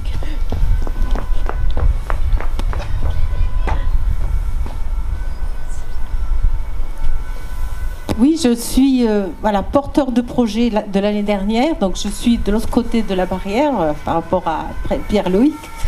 Ce dispositif-là, moi je pense, parce que je suis beaucoup sur le terrain, je suis dans le monde associatif, donc je côtoie beaucoup de Grenoblois, beaucoup d'habitants, et je pense qu'il y a un impact très positif de ce projet-là sur les habitants, parce que quelque part, les habitants qui sont citoyens de fait, mais qui n'ont la possibilité de s'exprimer que lors des élections. Après, on délègue, on donne mandat à quelqu'un qui représente, et qui n'est pas toujours là sur des projets peut-être pour lui, entre guillemets, mineurs, mais qui sont très importants sur la vie locale, immédiate, dans un temps donné ou dans un espace donné. Et donc le fait de donner la possibilité aux habitants d'être, j'ai envie de dire, citoyens et acteurs, parce que du coup on porte un projet, on le soumet aux habitants, on le soumet au vote, c'est choisi, et le fait aussi d'être en même temps associé tout au long de la réalisation, dans les réunions de co-construction. Et je peux en témoigner, puisqu'en ce moment, mon projet que j'ai porté l'année dernière, c'est sur un parc. Je m'appelle Jazia. Le projet, c'était sur une friche, au lieu d'en faire un énième parking, on a voulu en faire un parc verger. c'est-à-dire un lieu de loisirs, de parc, mais qui serait que planté d'arbres fruitiers, qui serait aussi un lieu d'animation, un lieu de promenade, un peu de repos. Et du coup, ce projet-là, il a été retenu, il a été voté, il est en cours de réalisation. Et on a déjà 3 réunions avec les services techniques, les espaces verts, le technicien de secteur qui est là, un cabinet de paysagiste qui est maître d'œuvre, et on construit ensemble le projet. Moi, je suis porteur. J'ai donné mon nom pour dire voilà, je porte ce projet. Mais je ne suis pas seule. Ce n'est pas mon projet. C'est le projet de toute une partie de la population qui me suit, qui m'ont rejoint, soit qui se sont associés, qui s'associent au fur et à mesure, puisque de plus en plus j'ai des personnes qui me sollicitent pour venir participer à ce projet. Je ne suis pas la seule à décider, parce que mon projet que j'ai porté ne m'appartient plus, il appartient aux habitants, et c'est eux qui décident de ce qu'on va en faire. Par exemple, une chose toute simple, là on est en train de faire, il y a des contraintes techniques, donc il faut faire des analyses de sol, des analyses d'eau, de voir comment est-ce qu'on garde les arbres qui sont déjà là, qu'est-ce qu'on supprime. Ces décisions-là, on est un petit collectif, on a créé un blog et on a mis en place une framaliste et une espèce d'outil internet pour dire aux gens qu'est-ce que vous avez envie de voir sur ce terrain-là. Quel type d'arbre? Vous avez la possibilité de choisir les arbres. Est-ce que vous avez envie qu'on fasse, par exemple, un petit endroit ou un petit amphithéâtre pour pouvoir créer des animations?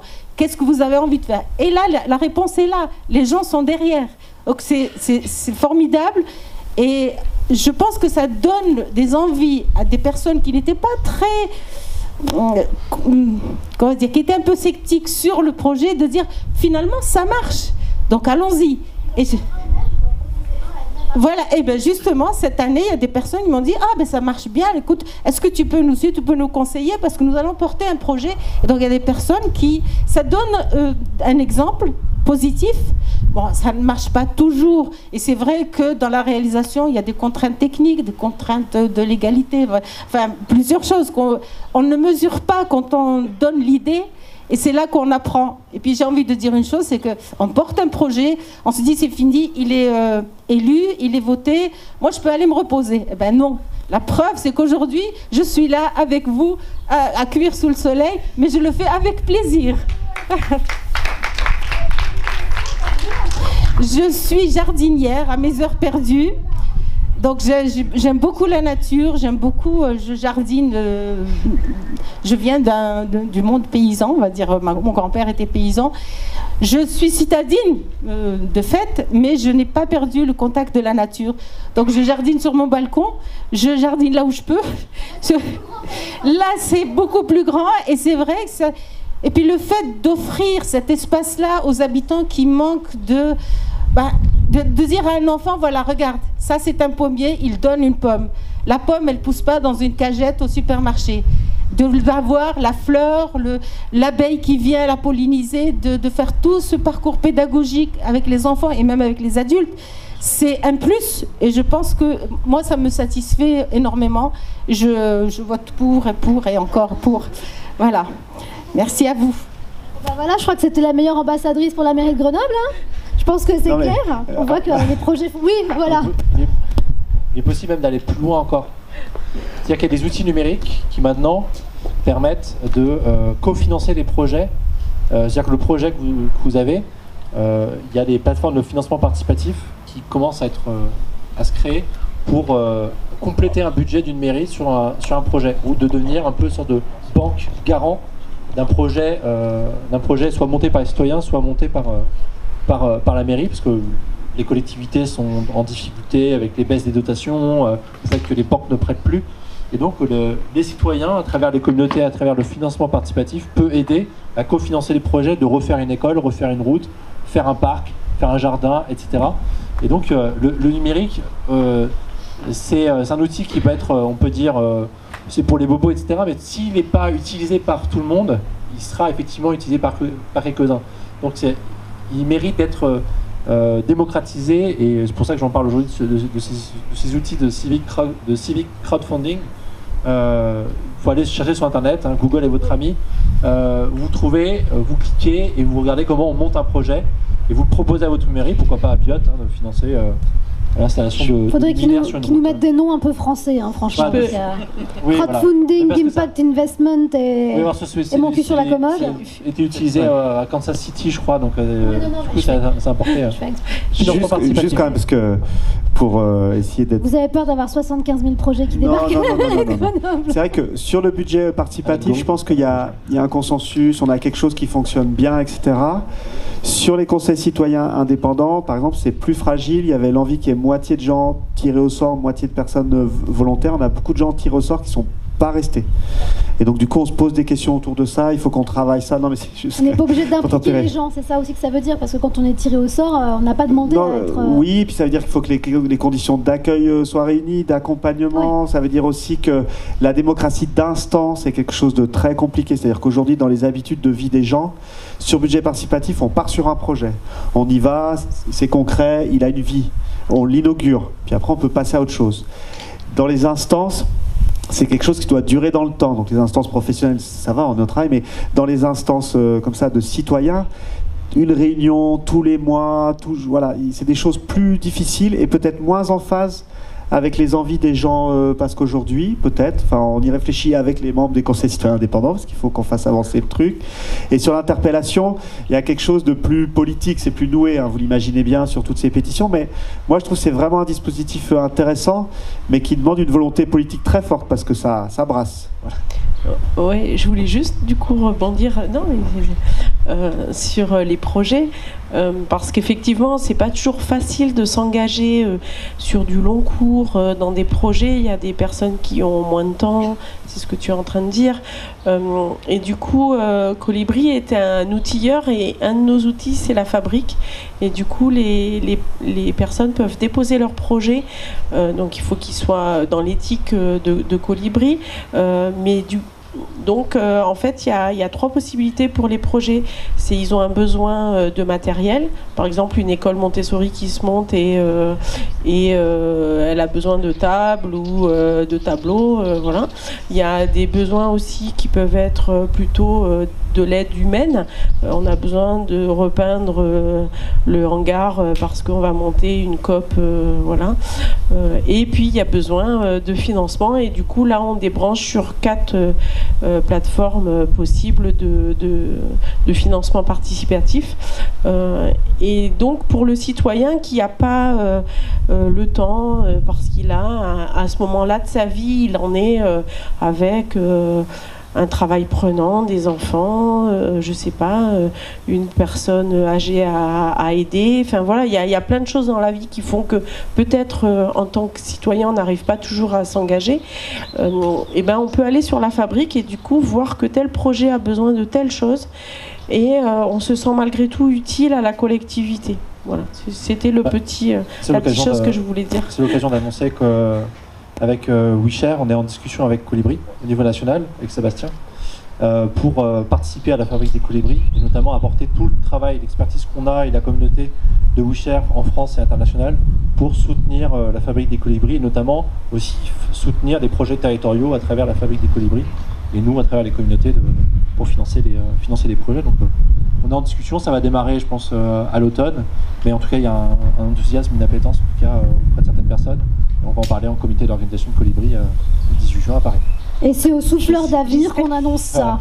Non mais franchement, si c'est pas une bonne occasion. Ouais, parce qu'en fait, pour revenir à la gouvernance partagée, le 18, enfin voilà, mi-juin, le 18 juin, on a notre cercle d'orientation qui est l'équipe. Il se passe plein de choses le 18 juin. Voilà, l'équivalent d'une assemblée générale. Et du coup, quand on parle de gouvernance partagée, comme je vous l'expliquais tout au début, chaque collège est représenté. Donc moi, j'y serai en tant que, puisque j'ai été élue dans mon groupe local pour représenter, et donc les partenaires sont aussi représentés et vont faire partie de ce cercle d'orientation. Et ce cercle d'orientation, il y aura 100 personnes qui vont décider de l'orientation de Colibri. Donc voilà, donc on met les mains dans le cambouis sur la gouvernance partagée. On fait des tests. Alors avant de passer la parole, parce que je sais qu'il y a 2-3 questions dans le public, je voudrais faire un mot de conclusion avec Arnaud. Parce qu'Arnaud, oui, Non, si, un petit mot de conclusion, Arnaud. Comment ça se passe concrètement dans une entreprise? Là, on a vu des associations, on a vu du lobbying, on a vu la partie collectivité locale. Vous, quel type de projet de gouvernance partagée vous avez déjà mis en place dans votre entreprise ou quels sont ceux qui ont été plus ou moins votés que vous allez déployer? Et après, on passera la parole au public. Alors nous on est une coopérative, donc déjà à la base une coopérative, il y a tout est de la gouvernance partagée. Ça veut dire que ma question est débile, Arnaud. Non. Je ne dis pas ça, je dis que dans une coopérative, la règle légale fait que la gouvernance est par définition partagée et que voilà, déjà l'ensemble des salariés aujourd'hui est impliqué dans la gouvernance de l'entreprise, participe aux prises de décision en assemblée générale. Voilà, après au jour le jour, on n'est pas une équipe énorme. Aujourd'hui, on est 5 salariés, donc c'est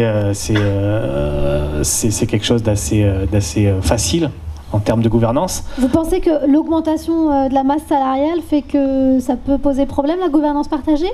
Non, mais ce que je veux dire, c'est qu'aujourd'hui, pour prendre une décision, on en discute dans le bureau et on prend une décision assez rapidement. On n'a pas besoin forcément d'organiser une réunion longtemps à l'avance et des choses comme ça. C'est moins facile à Copana où on est 850. C'est ça, voilà. Tout à fait. Après, aujourd'hui, les outils numériques pour faciliter aussi ces discussions. Aujourd'hui, ce sur quoi on travaille, c'est l'ouverture à nos utilisateurs de cette gouvernance-là. On a fait une campagne de financement participatif notamment qui a servi de base parce que toutes les personnes qui ont participé à cette campagne de financement participatif, aujourd'hui, on les inclut dans un premier cercle qui nous permet de commencer à mettre en place cette gouvernance. Donc concrètement, c'est déjà un embryon où on essaie de créer les outils. On parlait de Lumio tout à l'heure. Qui permettent d'interagir avec ces personnes-là pour ensuite aller sur une association plus structurée qui va être directement sociétaire de la coopérative et qui va regrouper plus largement tous nos utilisateurs au sens large et j'espère qu'il y en aura plusieurs milliers, millions. C'est ce qu'on vous souhaite. Voilà, on verra à l'avenir, mais aujourd'hui, voilà, on en est là. On en est avec les personnes qui nous ont soutenus sur cette campagne de financement participatif à inventer une méthode de gouvernance qui permet d'impliquer plus que 5 salariés, mais une communauté qui est rapidement très large quand on parle d'un service numérique qui s'applique tout de suite à énormément d'utilisateurs. Ok, voilà, je pense qu'on a fait le tour. Donc ce qu'on garde en tête, c'est remettre le citoyen au cœur des décisions, quelles qu'elles soient, dans l'entreprise, dans des actions de lobbying pour faire changer les lois, dans des associations et puis en collectivité locale. Donc, est-ce que vous avez des petites questions? J'ai vu des mains se lever tout à l'heure ou des commentaires. Monsieur? Non, vous voulez plus parler? Non. Bah si, témoignez. C'est jamais fini. Attendez, j'arrive. Je voulais répondre à votre question sur ce que vous demandiez tout à l'heure à la dame. Ce qui est bien dans le budget participatif, c'est que on vous propose la manière dont on vous propose le budget participatif, elle est toute simple. On vous dit, voilà, il y a 800 000 euros, qu'est-ce que vous feriez avec 800 000 euros? Ben, moi, je partirais. C'était que moi, je partirais, je ne suis pas là. Mais bon, à partir de là, on nous demande de penser à la communauté. Ce qu'il faut savoir, c'est que dans une ville de 150 000 habitants, comme dans une ville de 10 000 habitants, pas forcément tout le monde a dans l'esprit la communauté.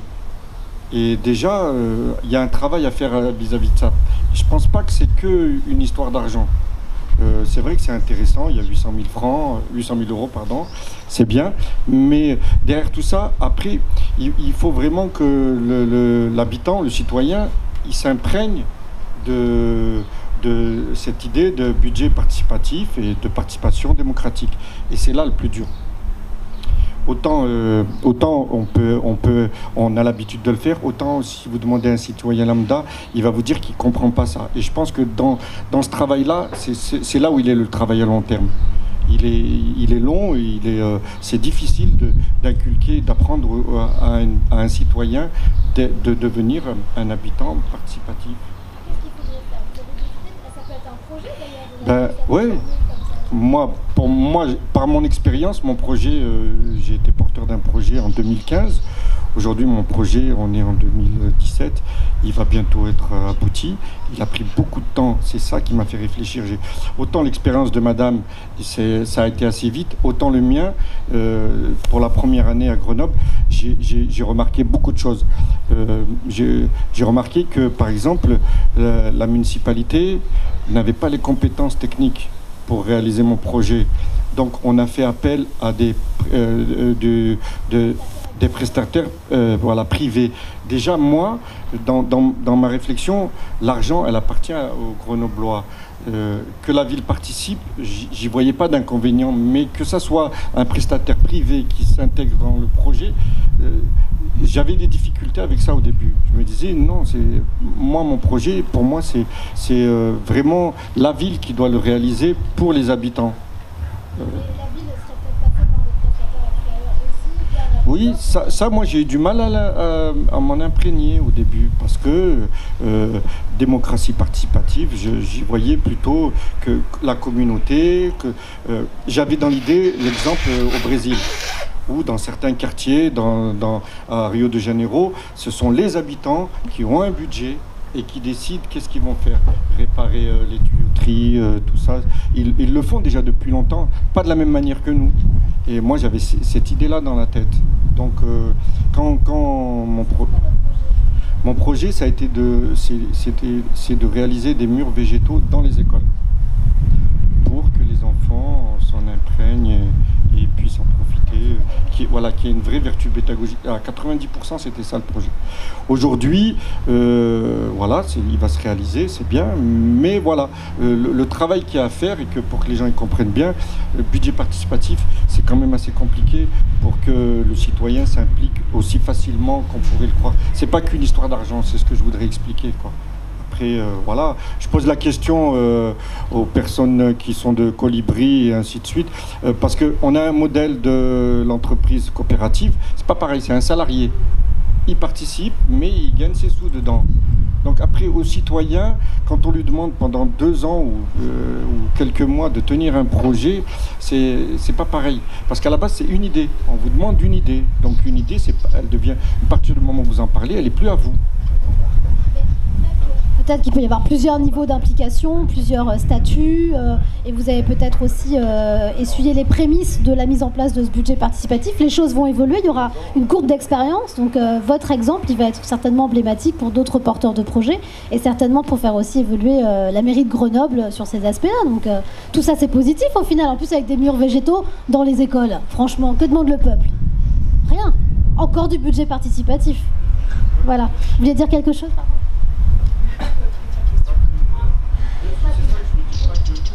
Je rebondis complètement sur ce qu'a dit Farid quand on disait est-ce que les habitants de Grenoble sont satisfaits des mesures qui étaient mises en place par les mairies. La première question, c'est est-ce qu'ils sont au courant en fait? Parce qu'on parle de 900 personnes pour la 3e année. Non, mais je dis pas qu'ils font un gros travail. Maintenant que je suis impliqué là-dedans, je le vois. Moi, je suis plus qu'au courant, mais il y a 2 ans, j'ai été tiré au sort pour les conseils citoyens. Et si j'avais pas été là-dedans, je suis sûr qu'aujourd'hui, j'en aurais même pas parlé parce que je fais pas la démarche même de lire des prospectus qui arrivent dans les journaux de la ville, dans la boîte aux lettres. J'écoute pas spécialement la radio locale. Quand je vais au boulot, j'étais vraiment dans mon cercle. Je connais pas, même encore maintenant, je connais pas beaucoup mes voisins. Enfin, j'étais vraiment pas dans la vie associative. Je commence à y rentrer doucement. Et je me dis que le gros travail, il est là, c'est d'informer les gens. Et après, en plus, il y a un travail d'implication que je suis en train de faire aussi. Ouais. Et de les mettre au courant déjà, quoi. Et voilà, qu'est-ce que ça représente 900 personnes? Qu'est-ce qu'il y a Pierre-Loïc, combien il y a eu combien il y a eu par exemple de votants sur la fois où il faut 20 000 personnes, je sais plus le nom du dispositif. Il y a eu 7 000 votants. Il y a eu 7 000 votants, voilà. Donc est-ce que c'est bien ou pas bien sur 150 000 personnes? C'est déjà pas mal, je trouve, mais on n'est pas encore, pour atteindre les 20 000, le seuil des 20 000 personnes, on en est loin, par exemple. Donc ouais, il y a toute une réflexion à avoir là-dessus, et c'est vrai que les réponses, elles sont pas évidentes pour moi, parce que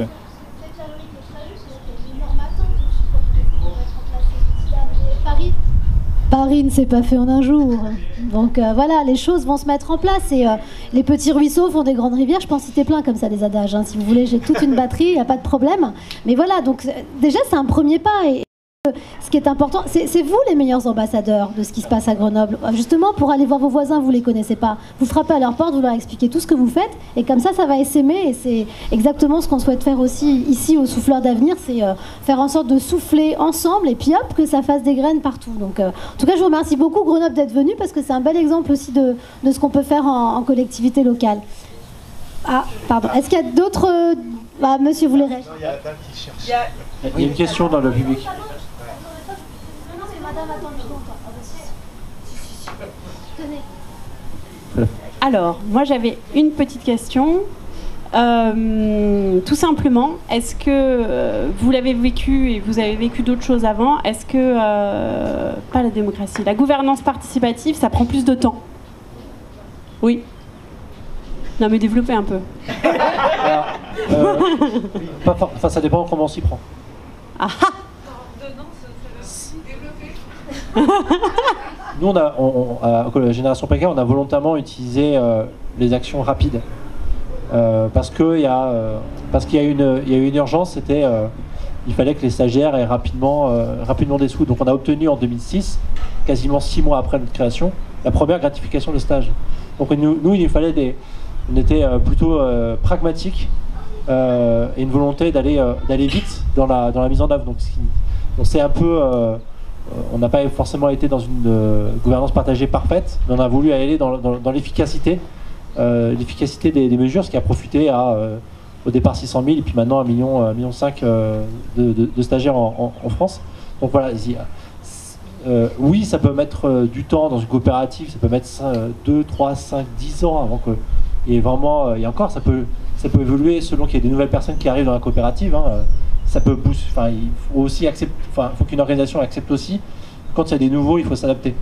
Et pas que ce soit les nouveaux qui s'adaptent au système. Donc d'avoir les entreprises, je veux dire un gros mot, on cite souvent notre grand gourou à tous, Pierre Gattaz, d'avoir des entreprises agiles, mais effectivement, ouais, d'avoir des organisations agiles, c'est-à-dire qui s'adaptent, résilientes, c'est-à-dire qui s'adaptent aussi aux personnes qui s'intègrent dans l'entreprise, et donc de faire évoluer les process. À Oucher, on se dit souvent permanent bêta, c'est-à-dire on se met à jour très régulièrement, comme un logiciel, dès lors qu'il y a 5-10 personnes qui arrivent, et on voit comment est-ce qu'on peut les inclure dans le process, et comment le process peut être amélioré en fonction de ces nouveaux arrivants, sans faire partir des gens.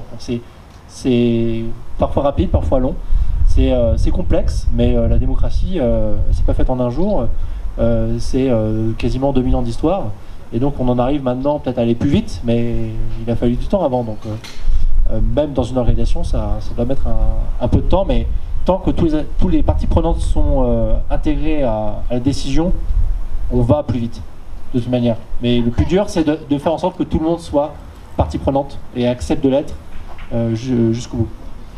Ouais, là-dessus, il y a d'un côté la question des process qui peut effectivement prendre du temps, parce qu'il y a une question de formalisme de tous ces process, et à un moment donné, à partir du moment où on demande l'avis de tout le monde, ça prend plus de temps que s'il y a une seule personne qui prend une décision.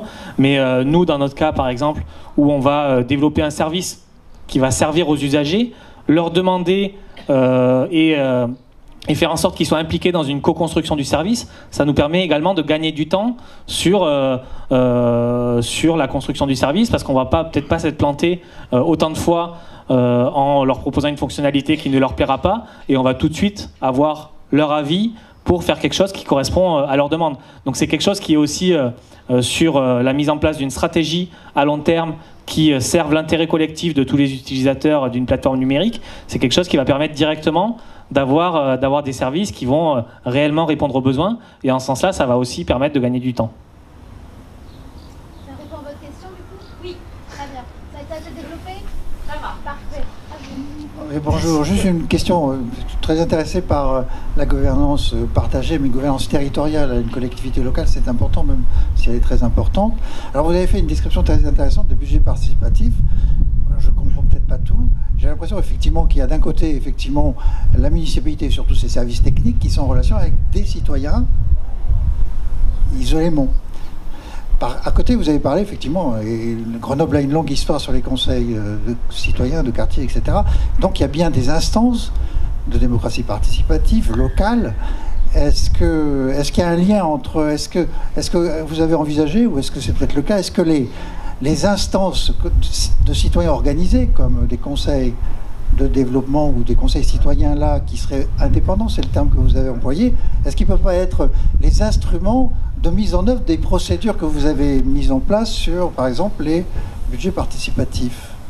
Alors, c'est une question, suivant les villes, comme ça je peux vous donner, suivant les villes, ça fonctionne un peu différemment.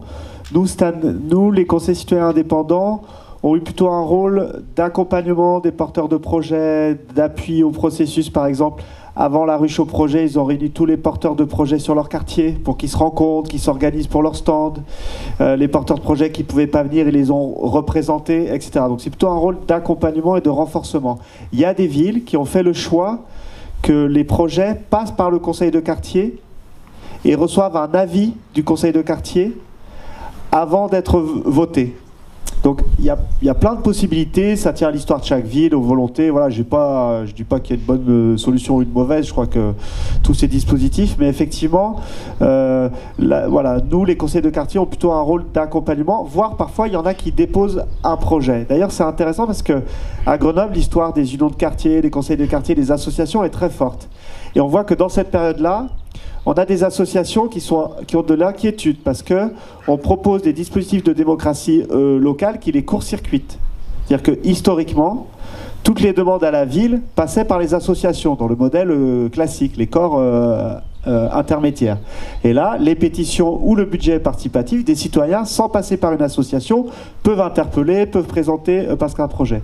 Je crois qu'il ne faut pas les opposer, et surtout les associations peuvent interpeller, peuvent déposer parce qu'un projet. Et du coup, il y a eu tout un débat qui était, il y a des associations qui nous disent, mais quand c'est une association qui porte un projet, elle devrait avoir des points en plus, ou un label en plus. Donc voilà, en tout cas, je ne réponds pas, mais il y a un débat intéressant autour de ça, mais je crois aussi que aujourd'hui, dans l'appétit qu'ont les gens de participer, ils n'ont pas tous envie de passer par une association, et du coup, c'est bien qu'ils puissent le faire, mais que ce ne soit pas une obligation. Et d'ailleurs, j'en parlais avec le collègue de la maison des associations de Grenoble, comme plein de villes, on a une maison, qui disait il y a plein de collectifs qui viennent me voir, je leur parle des statuts et du président et tout ça, franchement, ça ne les intéresse pas du tout. Et donc, il a beaucoup travaillé, lui, sur des modèles de statuts sans président, sans trésorier, parce que... Ça a toujours existé. Hein. Oui, oui, non mais... Bien sûr, et c'est possible, et légalement, il n'y a pas de problème. Il y a une vraie demande autour de ça que lui n'avait pas avant. Et du coup, les associations aussi, il faut qu'elles se changent. Parce qu'elles ressemblaient à la société avec des structures très pyramidales. Et du coup, les gens n'ont plus envie de ces fonctionnements-là. Et du coup, on voit parfois qu'il y a deux générations là, qui ont du mal à se rencontrer. Voilà. Et du coup, par exemple, là, on va faire un temps avec les associations, avec un expert qui vient, parce que je pense qu'il faut qu'on les accompagne sur leur changement de gouvernance, et que souvent, c'est pas parce qu'on est une association qu'on a une gouvernance très partagée. Hein, il y a pas mal d'associations qui se sont ancrées dans des gouvernances très rigides parfois, démocratiques, mais très représentatives, pas très participatives. Sauf que les jeunes générations, elles ne s'y retrouvent pas dans ces mécaniques-là. Peut-être qu'à une époque, c'était efficace, etc. Et du coup, c'est très important parce que les associations sont riches, indispensables, Grenoble a grandi grâce à elles et tout, mais il faut qu'elles se changent. Sinon, elles ne vont jamais rencontrer les générations plus jeunes qui ont envie de faire des choses pour leur ville, quoi. Et là, on a un vrai... Alors, je suis allé ailleurs de votre question au début, mais voilà. On a un dernier commentaire, enfin dernier peut-être pas d'ailleurs, hein, n'hésitez pas. Vous aviez une réflexion, une question ? Oui, alors dans un souci de clôturer, je pense, parce qu'on va vers la fin, moi je commence vraiment à avoir des plaques rouges là. J'ai vu qu'il y avait de la vidéo, donc j'imagine que tout ça... Si besoin. De comment ? J'ai de la presse live si besoin. Ça je vois bien. Justement, je voulais vous voir, donc c'est très bien. Il y a des caméras, donc j'imagine que ça va être retranscrit, donc il y a des gens qui sont derrière leur caméra, derrière sur leur écran, qui vont peut-être se poser quand même pas mal de questions. En tout cas, je me mets dans cette position-là. Et il y a eu des interventions super pertinentes, je pense qu'on a des gens de qualité. Donc on se demande de savoir, avec tous les noms que vous avez donnés, les associations, les mécaniques et tout, enfin bon, si on passe 2 heures devant notre écran à écouter tout ça, on se dit ok, mais comment on fait pour faire quelque chose? Donc qui est qui et où on trouve vos informations, où on peut s'informer, parce qu'il y a eu plusieurs structures qui ont été citées, donc savoir là il y en a 3 ou 4, là il y en a pas mal, là les colibris maintenant commencent à être vraiment connus, puis ils agissent aussi localement, donc on a, enfin, c'est assez confus. Raidigo commence à faire, enfin en tout cas moi j'entends parler. Donc j'ai pas mal de questions, je sais que je vais pas pouvoir avoir le temps de poser tout ça, donc je vais vouloir m'informer, voilà. Comment on peut avoir déjà toutes ces informations, comment vous allez pouvoir donner ça aux gens qui sont derrière les caméras, et ensuite donc c'est comment s'informer. Il y a la question de l'engagement aussi, donc effectivement juste le fait de passer le pas entre l'information et comment s'engager, ça c'est une chose, c'est un traitement, enfin c'est un sujet important pour moi. Et ensuite, il y a aussi l'exemple de Grenoble, donc ça c'est super. Ici, on est dans les Alpes-Maritimes. Il y a 143 communes dans le département. Il y en a qui sont plus ou moins impliquées en fonction des territoires. Il y a au moins 4 zones de territoire entre la métropole, la Casa. Enfin, c'est très compliqué, cet embroglio-là. Et quand on est citoyen, on ne sait pas comment arriver à avoir accès à tous ces gens-là. Voire on se dit, ouh là là là, c'est trop compliqué, il y a un passé qui est tellement énorme. Donc on abandonne tout de suite. Donc ma question directement est à l'expérience de Grenoble, et vous avez dit qu'il y en avait plusieurs qui ont été faits en France. Donc comment on peut arriver à savoir où se trouvent les informations sur l'ensemble de ce qui a été fait, des résultats, et comment on peut présenter ça au département, à la métropole, à la Casa, comment on peut arriver à faire en sorte que des maires de communes comme Montsartou et comme Vence et comme d'autres, comme Biot, on puisse aujourd'hui commencer à faire des choses, ou déjà depuis un moment, et que d'autres communes, parce que bon, forcément je viens d'une autre commune, et qui n'a pas du tout mis ça en application, je ne vais pas la citer parce que ça ne sert à rien, mais n'a pas mis des choses comme ça en application, et souvent, et je finis là-dessus, se sert du mécanisme que vous avez expliqué au niveau de Grenoble, où il va y avoir de l'aspiration d'idées, de choses comme ça, et c'est les élus qui vont mettre ça en avant en disant on a fait ça.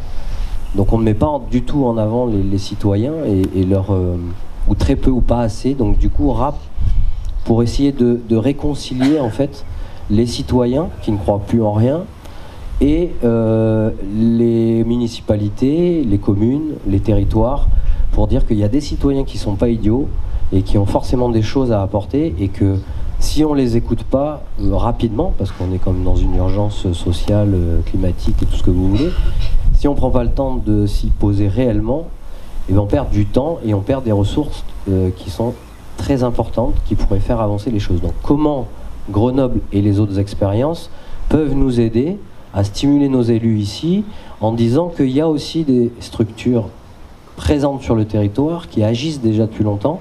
Je crois qu'il y en a plus d'une centaine. Donc qu'on prenne en compte ces gens-là et qu'on les écoute, comme les colibris et bien d'autres. Ouais, merci. Alors je vais répondre à la première question, parce qu'après la deuxième, je vous la laisse, Pierre-Loïc.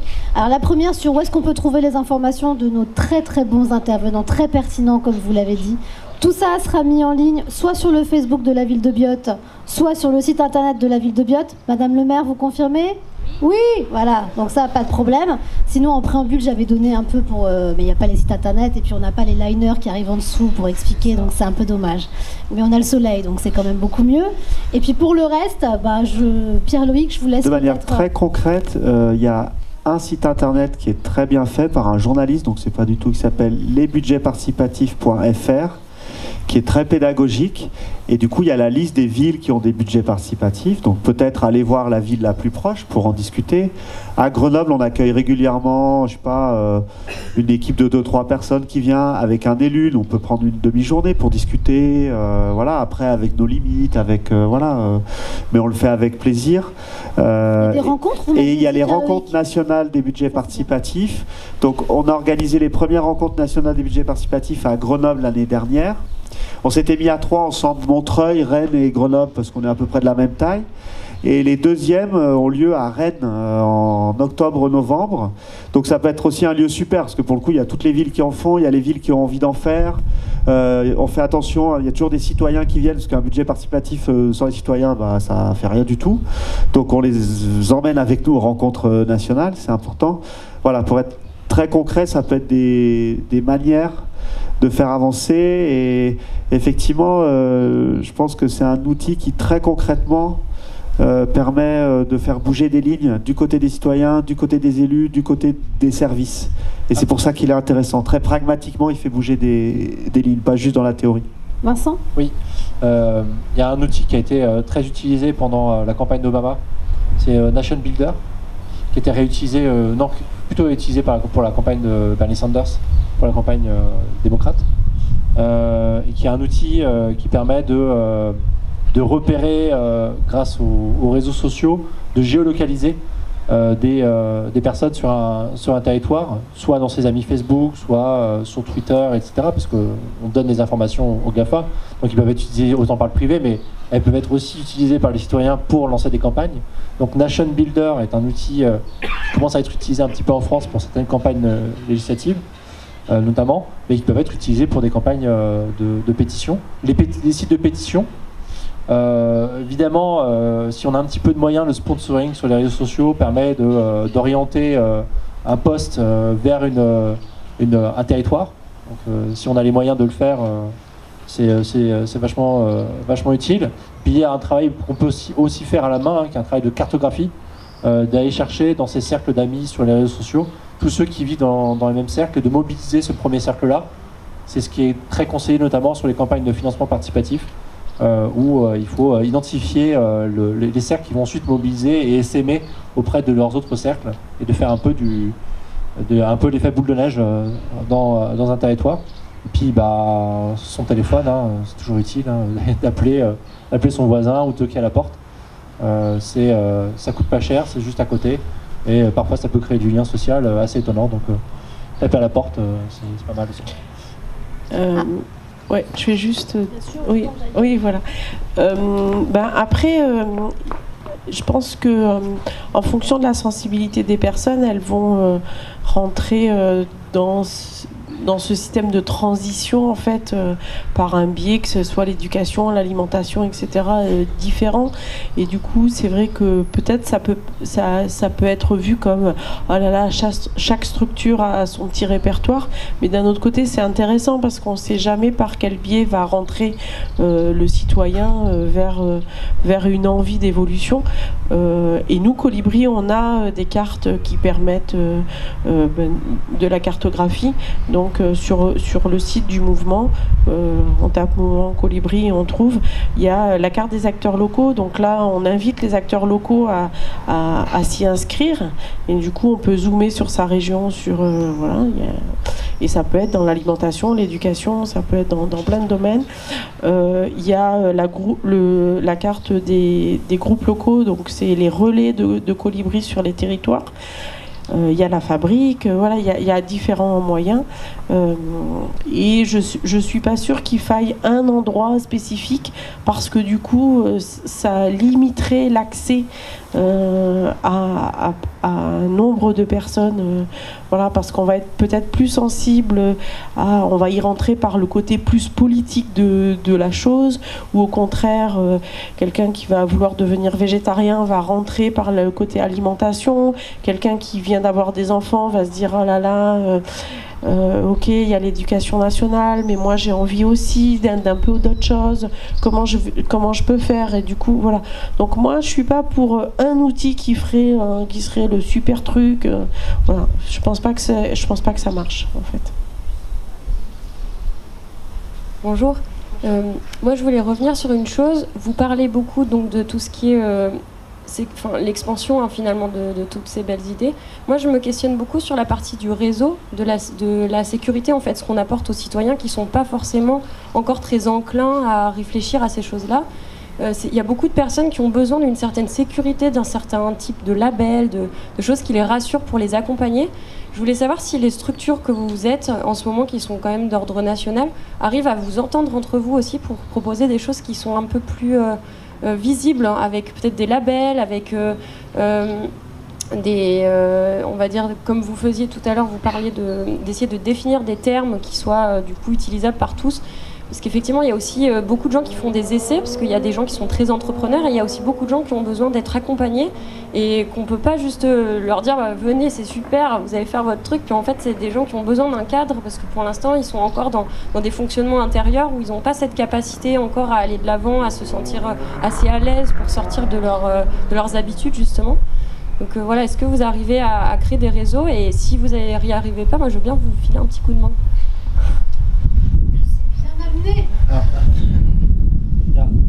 Par exemple sur le numérique, j'ai participé à un événement en Lozère qui était la rencontre nationale les assises nationales de la médiation numérique. Donc Lozère, 70 000 habitants, un habitant pour 4 vaches. C'est très compliqué de se relier entre nous. Le numérique peut être un facilitateur de liens. Et du coup, il y a un réseau de médiateurs numériques qui existe au niveau national et qui existe au niveau régional. En région PACA, il y a un réseau qui existe. Hein. Si vous faites médiation numérique PACA, vous allez trouver une organisation qui fait de la médiation numérique, donc qui sont très implantés localement auprès des collectivités ou alors en tant qu'acteurs de la société civile, qui font toute cette liaison entre ceux qui n'ont pas facilement accès au numérique ou à certains termes, et qui les sensibilisent et les forment pour ensuite les rendre ces gens, ces habitants acteurs de leur ville ou de leur territoire. Ça prend un certain temps, mais il y a ces médiateurs numériques qui existent. C'est Arsenic en PACA. Voilà, c'est Arsenic en PACA, et puis au niveau national, c'est COP MedNum, je crois, qui est la structure nationale. Donc voilà, Arsenic en PACA, et il y en a d'autres ailleurs. Comptez aussi sur le numérique a besoin d'humains pour permettre à ceux qui n'y ont pas accès d'y avoir accès et de pouvoir s'approprier les outils et les utiliser. Donc voilà. Mais justement, là, à Grenoble, il y a ça qui se met en place au niveau de la ville, mais est-ce qu'il n'y a pas une possibilité de créer des représentations au niveau régional vraiment de tout ce qui se fait dans ce milieu alternatif? Parce que pour l'instant, c'est très étendu. Et pour les gens qui ne sont pas trop sensibilisés, ben, c'est très brouillon en fait. Alors nous on y est très bien parce que ça fait très ruche, il y a plein de choses qui se passent, mais c'est très difficile finalement quand on arrive dans une région et qu'on a envie de s'impliquer un peu, de vraiment trouver sur tous les pôles en fait, que ce soit de l'énergie, de l'écologie, du travail, de la vie, de la façon de consommer, des référents en fait sur les territoires qui nous permettent en fait de rentrer vraiment dedans sur quelles sont les entreprises qui sont dans ces dynamiques-là, quels sont les citoyens les quartiers qui sont dans ces dynamiques-là. Et voilà, du coup, moi je me questionne beaucoup par rapport à ça, tout autant dans cette région que dans les autres. Moi je pense qu'il y a un outil juridique qui est assez intéressant, qui est issu de la dernière loi sur l'économie sociale et solidaire de Benoît Hamon. Il y a quelques années. C'est les pôles territoriaux de coopération économique qui permettent sur un territoire de fédérer un certain nombre d'acteurs autour d'une problématique de territoire. On a l'exemple à Grasse avec Tetris, qui est une société coopérative d'intérêt collectif, qui regroupe des associations type Evaleco et d'autres. C'est pôle territorial de coopération économique, PTCE. Et en fait, ce sont des organisations qui regroupent plein d'acteurs différents sur un territoire. Ça peut être des entreprises privées, ça peut être des associations, ça peut être des coopératives, tout un tas d'acteurs qui travaillent sur des enjeux communs, notamment au niveau de Tetris à Grasse, ils travaillent beaucoup sur l'aspect environnement, développement durable, insertion. Ils ont des chantiers d'insertion sur la coopérative. Ils ont une association qui s'occupe de promouvoir les déplacements en vélo, plein de choses comme ça. Et ça permet de fédérer ces acteurs et de servir un peu de guichet d'entrée là-dessus. Après, moi, plus sur l'aspect coopératif, pour accompagner des nouveaux projets, il y a tout le mouvement des coopératives qui s'appelle la CGSCOP, donc la Confédération Générale des Scopes, qui permet d'accompagner tous les projets qui émergent qui veulent se faire sous forme de coopératives, que ce soit des coopératives comme la mienne, Scop, ou des coopératives d'intérêt collectif. Moi, je fais partie également d'un groupe de travail coopérative et numérique qui essaie de promouvoir un peu le modèle des coopératives dans le monde du numérique et qui va organiser de plus en plus d'événements. C'est un peu naissant aujourd'hui et on essaie d'avoir un peu de visibilité, mais l'idée c'est de créer un accélérateur de projets numériques sous forme de coopérative qui s'appellera Coop Venture, qui permettra de les financer également et qui permettra d'accompagner ces projets pour leur permettre d'émerger et leur permettre notamment de structurer une gouvernance dans le monde du numérique. C'est quelque chose qui est assez important. Donc il y a plein de choses qui sont en train de se structurer, il y a des choses nouvelles qui émergent avec les PTCE, mais en tout cas je pense que sur les territoires, si ça n'existe pas, il faut créer des choses qui permettent de mettre plus de visibilité sur tous les projets qui se font dans ce sens-là. Voilà, plus de visibilité et plus d'informations, je crois que c'est ce qui apparaît en tout cas des deux dernières questions qu'on a pu avoir, c'est le manque crucial d'infos, où est-ce qu'on peut la trouver, avec qui on peut être parrainé par exemple pour pouvoir monter des projets de démocratie participative ou de gouvernance partagée dans les entreprises. Voilà, donc on va s'arrêter là, je pense que tout le monde a bien chaud, enfin nous on était bien, hein, personnellement ça va, mais je pense que vous ça commence à être très difficile. Il y a un atelier avec vous, je crois, à la mairie de Grenoble. Non ? Pas du tout. Si, il me semble.